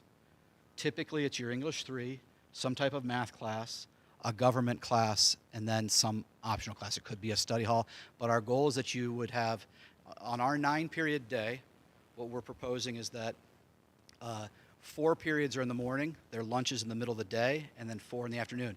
During their lunch period, as their transition from their building to ours, there's an opportunity still to eat within that, but when they return, they could have up to 4 classes if they wanted, okay?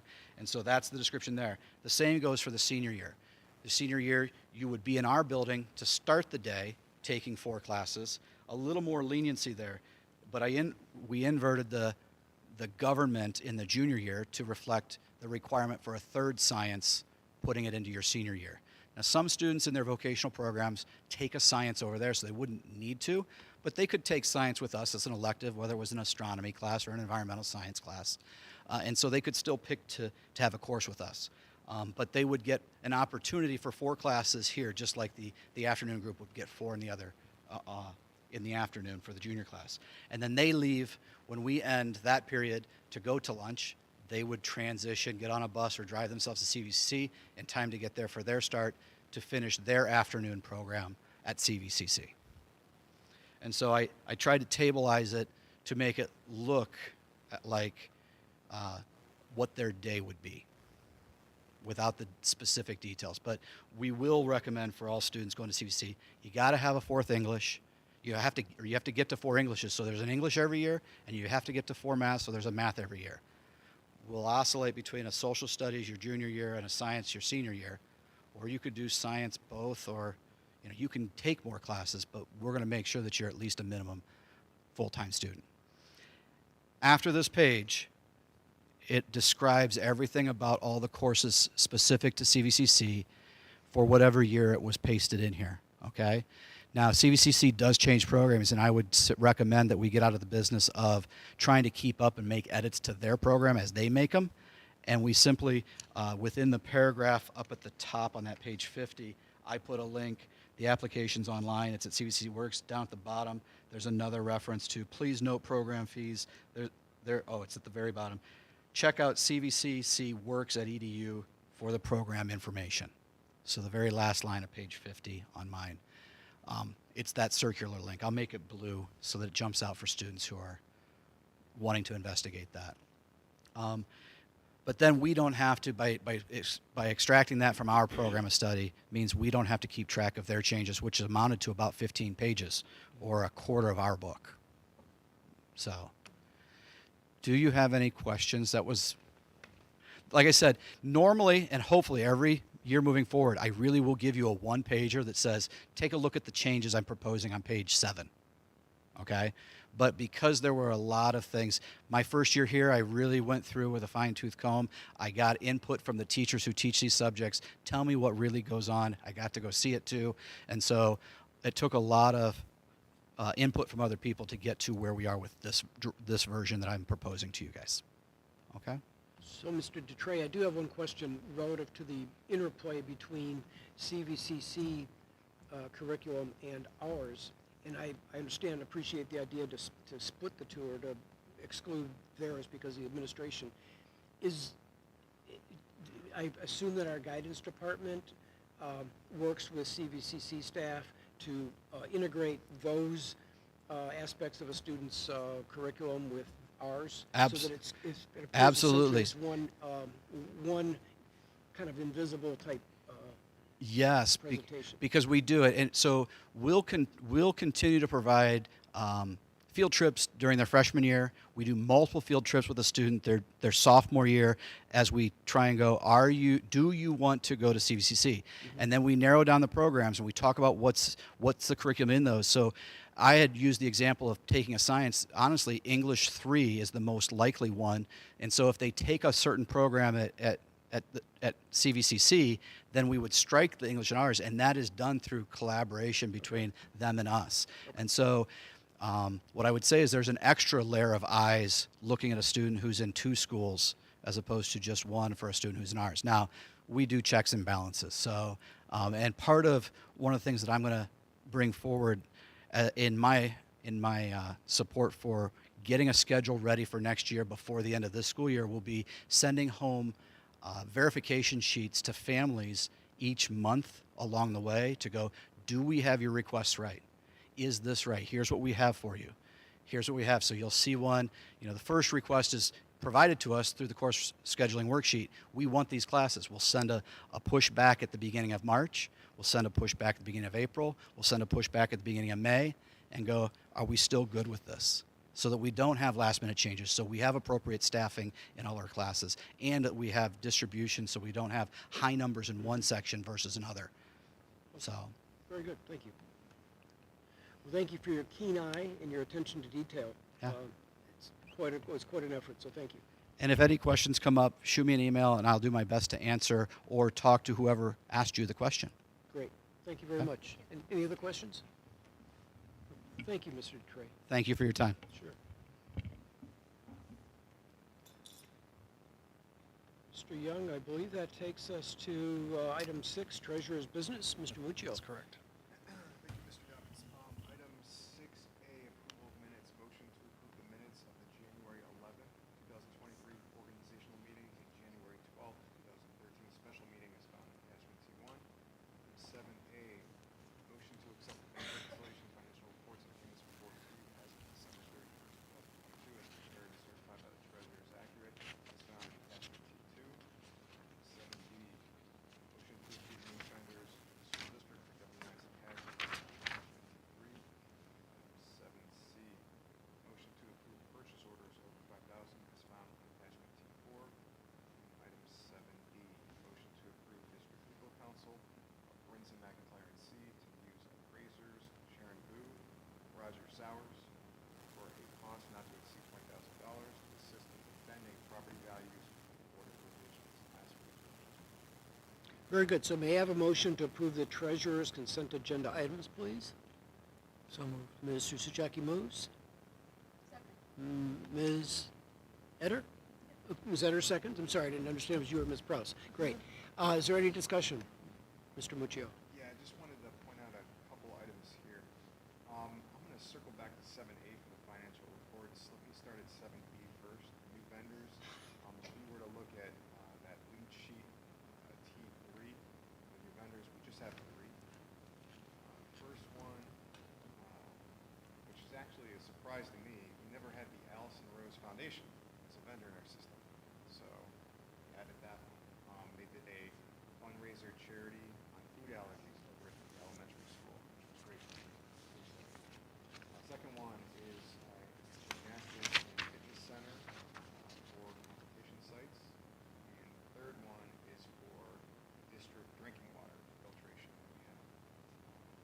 We have the estimated cost for the first two are about $200. The last one for filtration about $1,500. There was that. We look at the purchase orders, 7C. We open that in T4 lead sheet. We just have one, and that is our sewer utility. So we've been trending higher with our vendor, which is Northeast Ohio Regional Sewer District. And I feel an additional $10,000 hopefully is going to carry us for the remaining half of the fiscal year. We start 7/1 and 6/30, so January right now is about the halfway point. Our original purchase order for sewer, I'm going to split it out more in the 5-year forecast. Before I had water and sewer combined. Going forward, I'm going to split out sewer and split out water, so we'll really look into that too going forward to see where we're at. Do you have a reason for the higher cost? I think rates have gone up at the sewer district, so that's what we're seeing. So the amount that we use is still roughly the same? I'd have to look before I really say definitively that we're using more in regards to that utility. So, 'Cause I assume we have the same problem a homeowner would, is that we've got leaks somewhere in the system, and then we're paying more than we should, which is why you would compare one year to another and say, what's going on? If there's a 50% increase in how much we're using, and something's not right, and we need to take appropriate action to figure out what's going on. So, Or did their rates change and that's? or did their rates change and that's what happened? So it would be good to know that.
so it's, yeah, to make sure I understand what you just said, so it's 1 point, just over 1 million plus almost 900,000 plus 1 point, almost 3.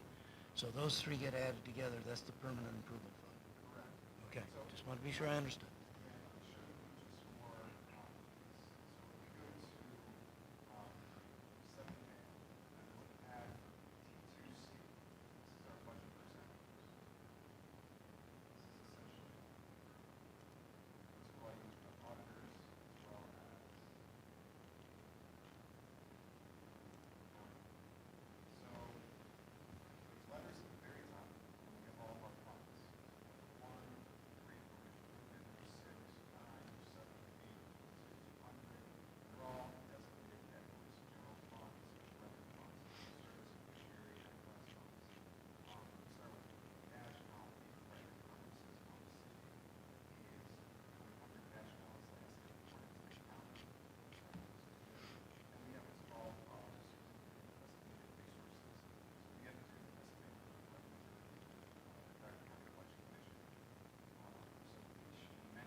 shape with the 4 new buses with the grant funding helped offset that, and that put us several years ahead of our 10-year projection. So in essence, you can push that out probably to a 12, like you said, 12 to 15-year projection now. So we're in good shape with transportation.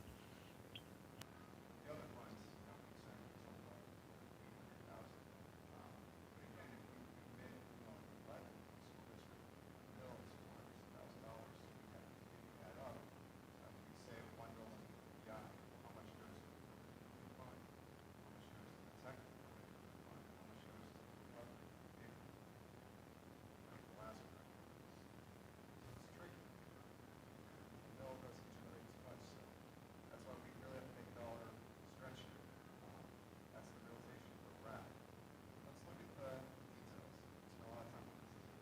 If we go back into that 7A, let's take a look at revenue, which is going to be T2Q. We'll have to size it up. Increases.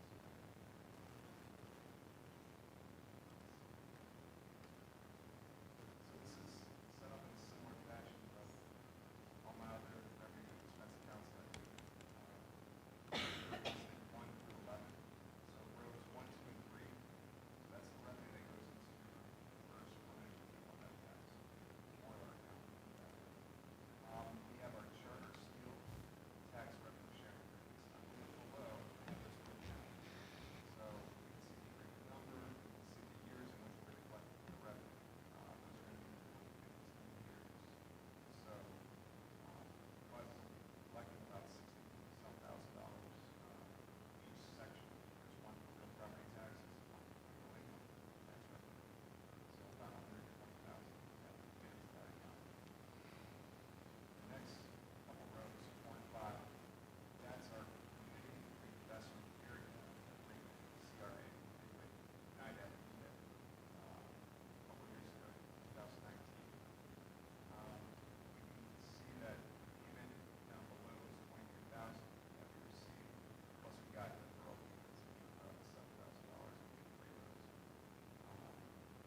So between $20,000 to $30,000 coming in for the tax fund. The last one, recovery loss of assets, we've been receiving for that technology scandal that occurred 12 or so years ago. We're getting money for our community flood, portals, flood, Santa Claus, domino funds. So we're collecting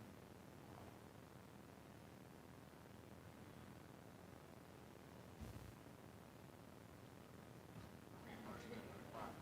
I'm trying to think out. We have the reimbursement for the crimes. So the wages are being garnished where they're working. Everything else. We're not receiving money from the flood. It's a check, rather, it's from the state. We're receiving money from the state for that. So the state's going after garnishing wages. We're receiving checks from the state.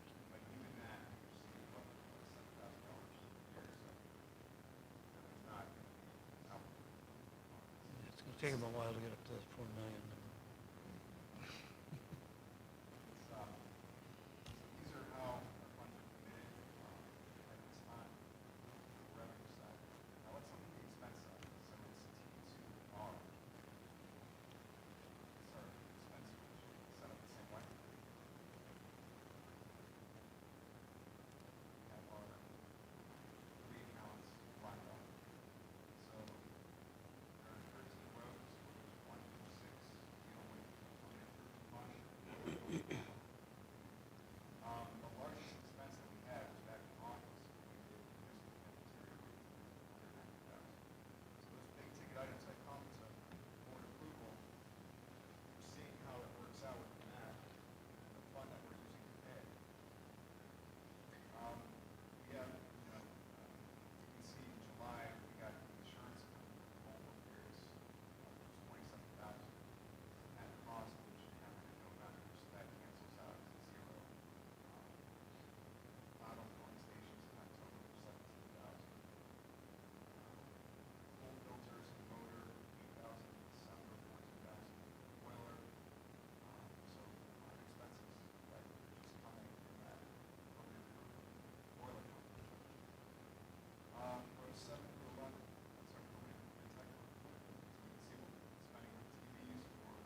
He's getting the technological part ready to go. Yeah. And then the last one, rows 12 and 13, recovery loss of assets. We can see back in October we paid for our buses when those got delivered. So, those four are gonna tide us over for the time that we have. So, we're good for a time, and those are the details. But back to that main sheet, T2B, the cash summary. 1 second, is it just me, Yep. or is that amount for the roof repair? 'Cause that's just sticking out to me like. That was a lot, under 9. Oh, yeah. What did we spend on it? These are just repairs, not replacement, right? Well, it was a replacement, I guess you can say, for the, That was the one above the That was- above yeah. the cafeteria. that was above the cafeteria. Yeah, that was a full replacement. It's a lot, but it's a high expense as it goes, so. I just wanted everybody to see, our cash summary, what the balances are. And this is here every single month, so if you were to go back, September, August, July, a year from now, in the past, 2 years in the past, everything's the same. T2B, T2Q, all my reports are the same. So it's as of that point in time before docs. So it's a good history to go back and look at. Any questions? The items I have for approval. Okay, thank you, Mr. Muccio. Thank you very much. Unless there's any further questions, I think we can move to a vote. Mr. Sujaki. Aye. Mrs. Etter. Aye. Mrs. Decker. Aye. Ms. Bruff. Mr. Dobbins. Aye, motion passes 5-0. Treasurer's discussion and comments? We just wanted to talk about calendar year end. First off, I would like to thank Elixir Rodriguez, HR and payroll specialist, and Kathy Martin, our assistant treasurer, for all the work on closing calendar year end 2022. They really did everything. I do very minimal for that, so they are superstars, rock stars in the treasurer's office. We're a elite team up there. Couldn't do anything without them. They did a fantastic job with calendar year end, as they do every year. So if we look at all the different tasks that are there, processing our 1099s, number 2, processing our W-2s, number 3, the Affordable Care Act filings that we have, and we have 2 templates that have to be done. Number 4 deals with the accounting system, how we have to close out calendar year 2022. There's a lot of processes, pre-closing, month-end closing, calendar year end closing, that we have in place. We also have to upload to the IRS system, which their acronym is FIRE, F-I-R-E, the Filing Information Returns Electronic System. Those returns in there. Number 5 is to complete the payroll calendar year end. So month-end closing, quarter-end closing. We have to do the same with business service online for W-2 reporting to the IRS. There's a lot there. Our 941s, I'm not sure if anybody's familiar with or ever heard about what 941s are. I'm seeing some people nod. Those are our quarterly tax returns that we have to send out, and there's a lot there with balancing, and we balance every quarter, which makes it easier when we get to month end, or excuse me, year end. So we don't have to go back. Some schools, don't do that every quarter, and when they get to calendar year end, it's kind of a mess reconciling. So we reconcile every quarter as we go for our 941s federal taxes that we have. And actually, if you're late on depositing your federal taxes with the IRS, school districts do get penalized. There's a large fine that's out there. If you miss, the days, you have to do it within so many days for your federal taxes. So there's a lot there with closing calendar year end that we have. I wish it was as easy as clicking a button, but it's not. There's a lot of reconciling, making sure processes and procedures are kind of going on without a click. And that's not to say we run up against issues in the accounting system all the time that just occur. So we're kind of troubleshooting, day to day, week to week. But we're always finding the answer, closing it perfectly in time. I just want to thank you and your staff for another year of outstanding performance and service to the district. It's really greatly appreciated, and it's something that's easy to overlook, but it's absolutely crucial to an effective district's operations, so thank you. Yep, and just wanted to add too, for our W-2s, Neonet is the entity that prints them. So I actually drove down there, I want to say Friday ago, to pick them up in 1099s. The day before was Thursday, and it was perfect weather. It was like, 50 that day or something like that. And then Friday it was snowing. I'm like, why didn't I go Thursday? I was driving down there. I was just looking at it. So, but we're thankful for putting those on. Thank you. Mr. Young, agenda item 10, please. Absolutely. we are good to pull 12A. Is that what you are recommending? Well, yeah, I think we're going to start with superintendent's business, item 10, and then when we get to 13A, Oh, we can I'm pull it jumping up. way ahead. I was at 12A. Oh, that's all right. Wishful thinking, so I'm so sorry. That's We'll get all there right, no quickly, I problem. promise. All right, item And we're going item to pull off 10A. 13A from the consent agenda. Yeah. Item 10A, it's the motion to approve the attached supplemental chat contract list as updated for January 25th, 2023 for the 2022-2023 school year, contingent on successful completion of the BCI FBI checks and proper certification if applicable. Item 10B, this is a motion to approve the attached supplemental position per the miscellaneous pay rate schedule contract list as updated on January 25th, 2023 for the 2022-2023 school year, contingent on successful completion of the BCI FBI checks and proper certification if applicable. Item 11A, this is the motion to approve the attached substitute teacher list for the 2022-2023 school year as updated for January 2023 by the Educational Service Center of Northeast Ohio. All right, going to Section 12. Section 12, we're going to go to B. Is that correct? Yes, please. Okay. Section 12B. This is the motion to approve the attached agreement with Spins Bowl for use of their facility for the bowling team for the 2022-2023 season at a cost of $3,900. Item 12C, this is the motion to approve a College Credit Plus memorandum of understanding with Lorain County Community College, effective July 1st of 2023 through June 30th of 2024. Motion 12D, motion to approve the College Credit Plus memorandum of understanding with the University of Akron, effective for the 2023-24 academic year, which is the summer, fall, and the spring. And then item 13A, this is the motion to adopt the Cuyahoga Heights High School Program of Studies for the 2023-2024 school year as recommended. I recommend these items be considered for adoption. Very good. So may I have a motion to approve the superintendent's consent agenda items, please? So moved. Mr. Sajaki moves. I'll second. Is there any discussion, Mr. Young? Yes, item 10A, these are the supplemental positions for our spring sports. So you will see track and field. We do have indoor track. We've got some outdoor track. We have softball. We have got baseball. So these round out, to the best of my knowledge, the spring sports. 10B, this is the supplemental position for the substitute caller. This is Mrs. Zork. She's taking this position, 50% of that position that was resigned by Mrs. Kovich. These are the phone calls that are occurring at 5 o'clock, 6 o'clock, and 7 o'clock in the morning before they actually start school over in the elementary at 8 o'clock, 8:30. So this is that before school hours that she's doing that. Moving on to 11A, this is provided every time there's an update.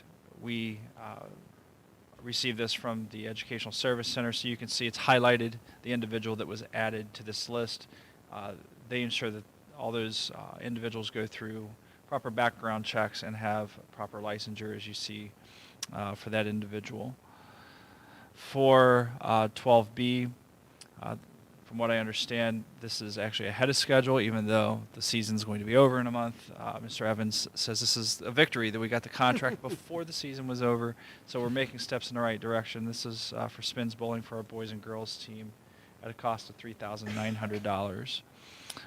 C and D are both MOUs for the College Credit Plus program. This allows us to have baselines for certain credits that students particularly take. So for example, Mr. D-Trey talked about the LCCC courses that we have here in-house. Those are taught by Mrs. Zawadski. She's an adjunct. There's a fee or a rate associated with an adjunct as opposed to students who take online or travel to LCCC for other College Credit Plus courses. That's at a completely different rate that we as a school district must pay for. So that calibrates those amounts for Lorain County as well as University of Akron. Most often they follow amounts set by the Department of Higher Education or what you see in Ohio Revised Code.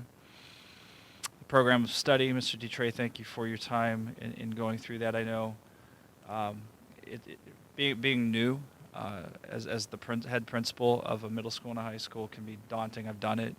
It's not easy, and this is one of the more important things that you do mid-year. So I appreciate the time you took and the collaborative approach. It really means a lot that you took the time to work with your teachers on this, and again, emphasizing that we do teach our model curriculum, but we're also trying to teach relevant courses for our students' future that are engaging and provide other opportunities. So thanks to you, thanks to your staff for doing that. And that's all I have for those.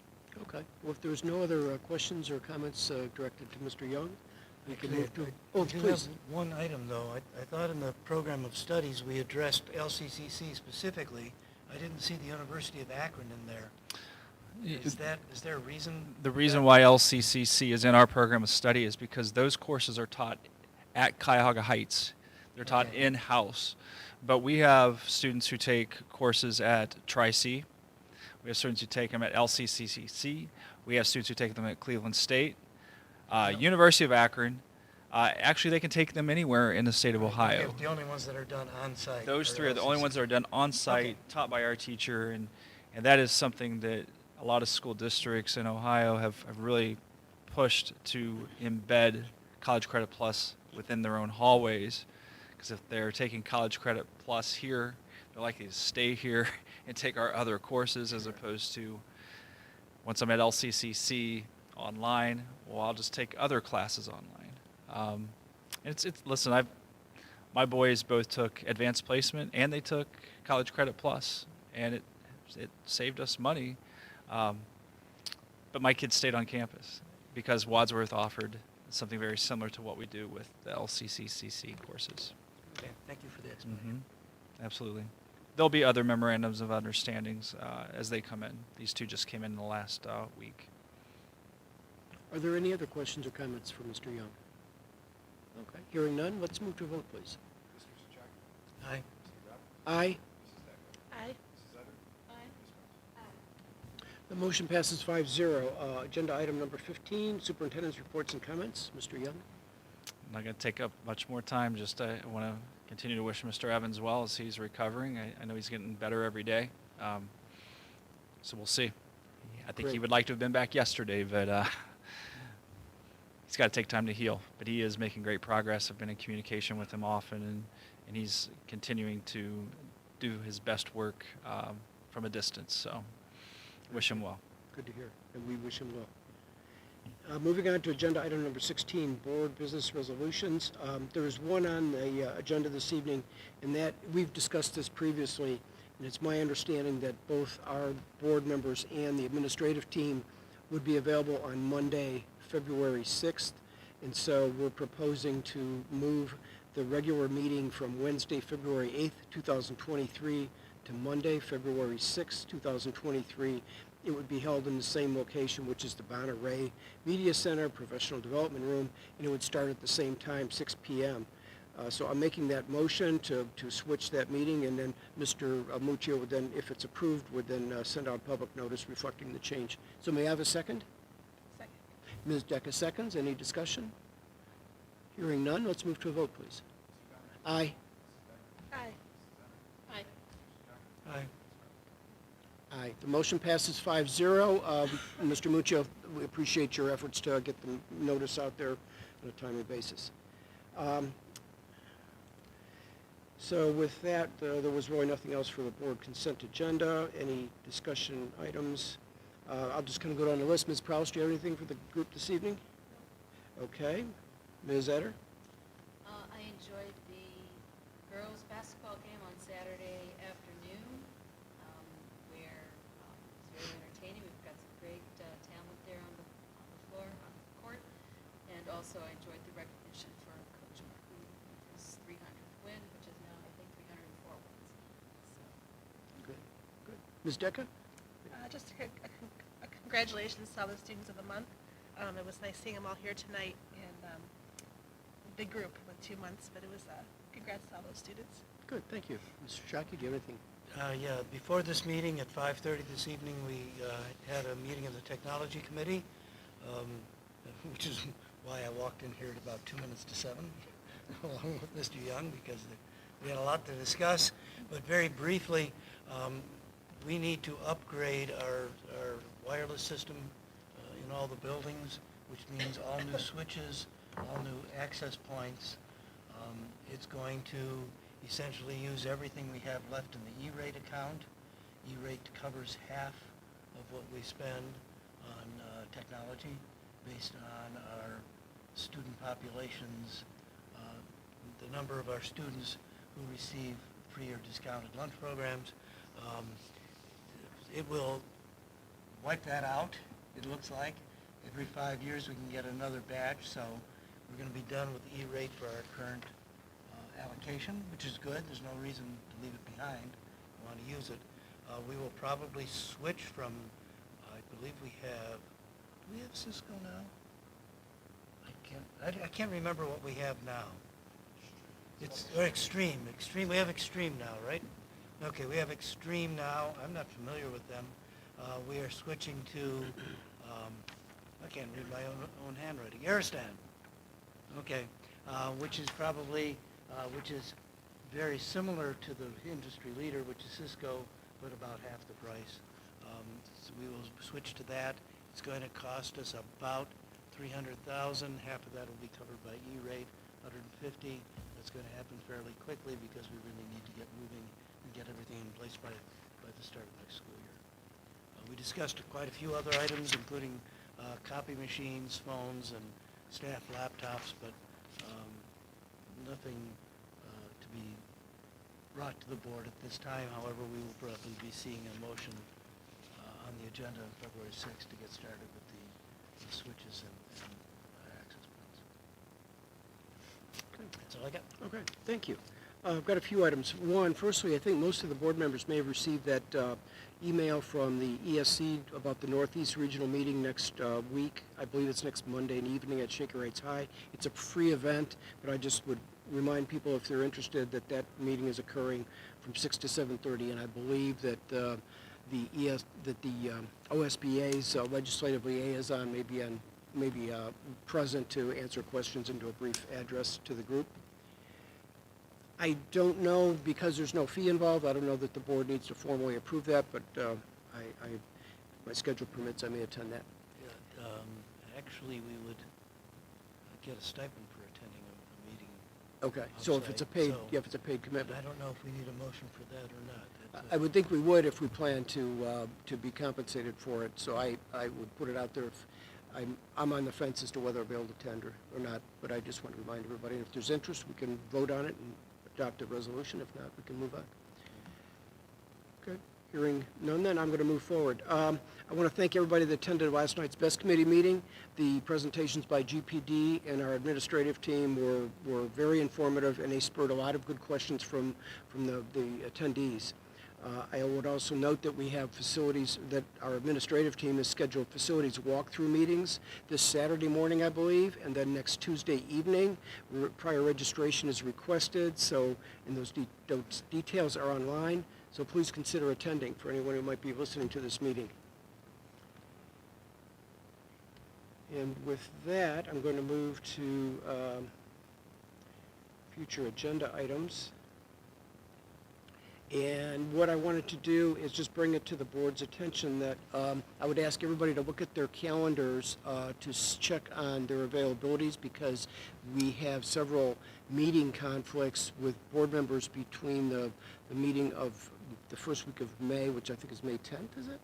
And then the meetings of June 7th, but I understand that if we were to move that meeting to June 6th, that all 5 could be present. And then July 5th, July 19th, there's a meeting we have scheduled, and if we could move that meeting up a week to the week of the 12th, that would, I think, facilitate so that all of us could be present. So, I can do June 6th. I'm sorry? I do not think I can do June 6th. Okay. Move. Well, I will send an email to everybody and just kind of let everybody know what the schedule looks like right now, and it's early enough so that we can work it out so that if hopefully we can get to a point where the 5 of us can be present, but if not, we might have to just proceed with a 4-person body. So with that, I'm going to move to number 20. It should be noted the Board of Education's members receive their agendas several days prior to the actual meeting. Thus, they've had considerable opportunity to study and ask questions, etc. In that regard, I want to thank Mr. Muccio today for his time. He was very busy, and he took time to answer my questions about the agenda, so I appreciate it. Upcoming meetings. February 8th, which we've just voted to make February 6th, 2023, is a work session in the Bonneray Media Center at 6 p.m. February 22nd, 2023 is a regular meeting at 7 p.m. March 8th, 2023 is a work session at 6 p.m. And March 22, 2023, a lot of twos, is 7 p.m. and that's a regular meeting. With that, I will make a motion to adjourn. May I have a second? Oh, come on. Mr. Shockey seconds. Okay, all those in favor say aye. I see. I hear 5 ayes, so the motion passes 5-0. It's 9:26 p.m. and we are adjourned. Thank you.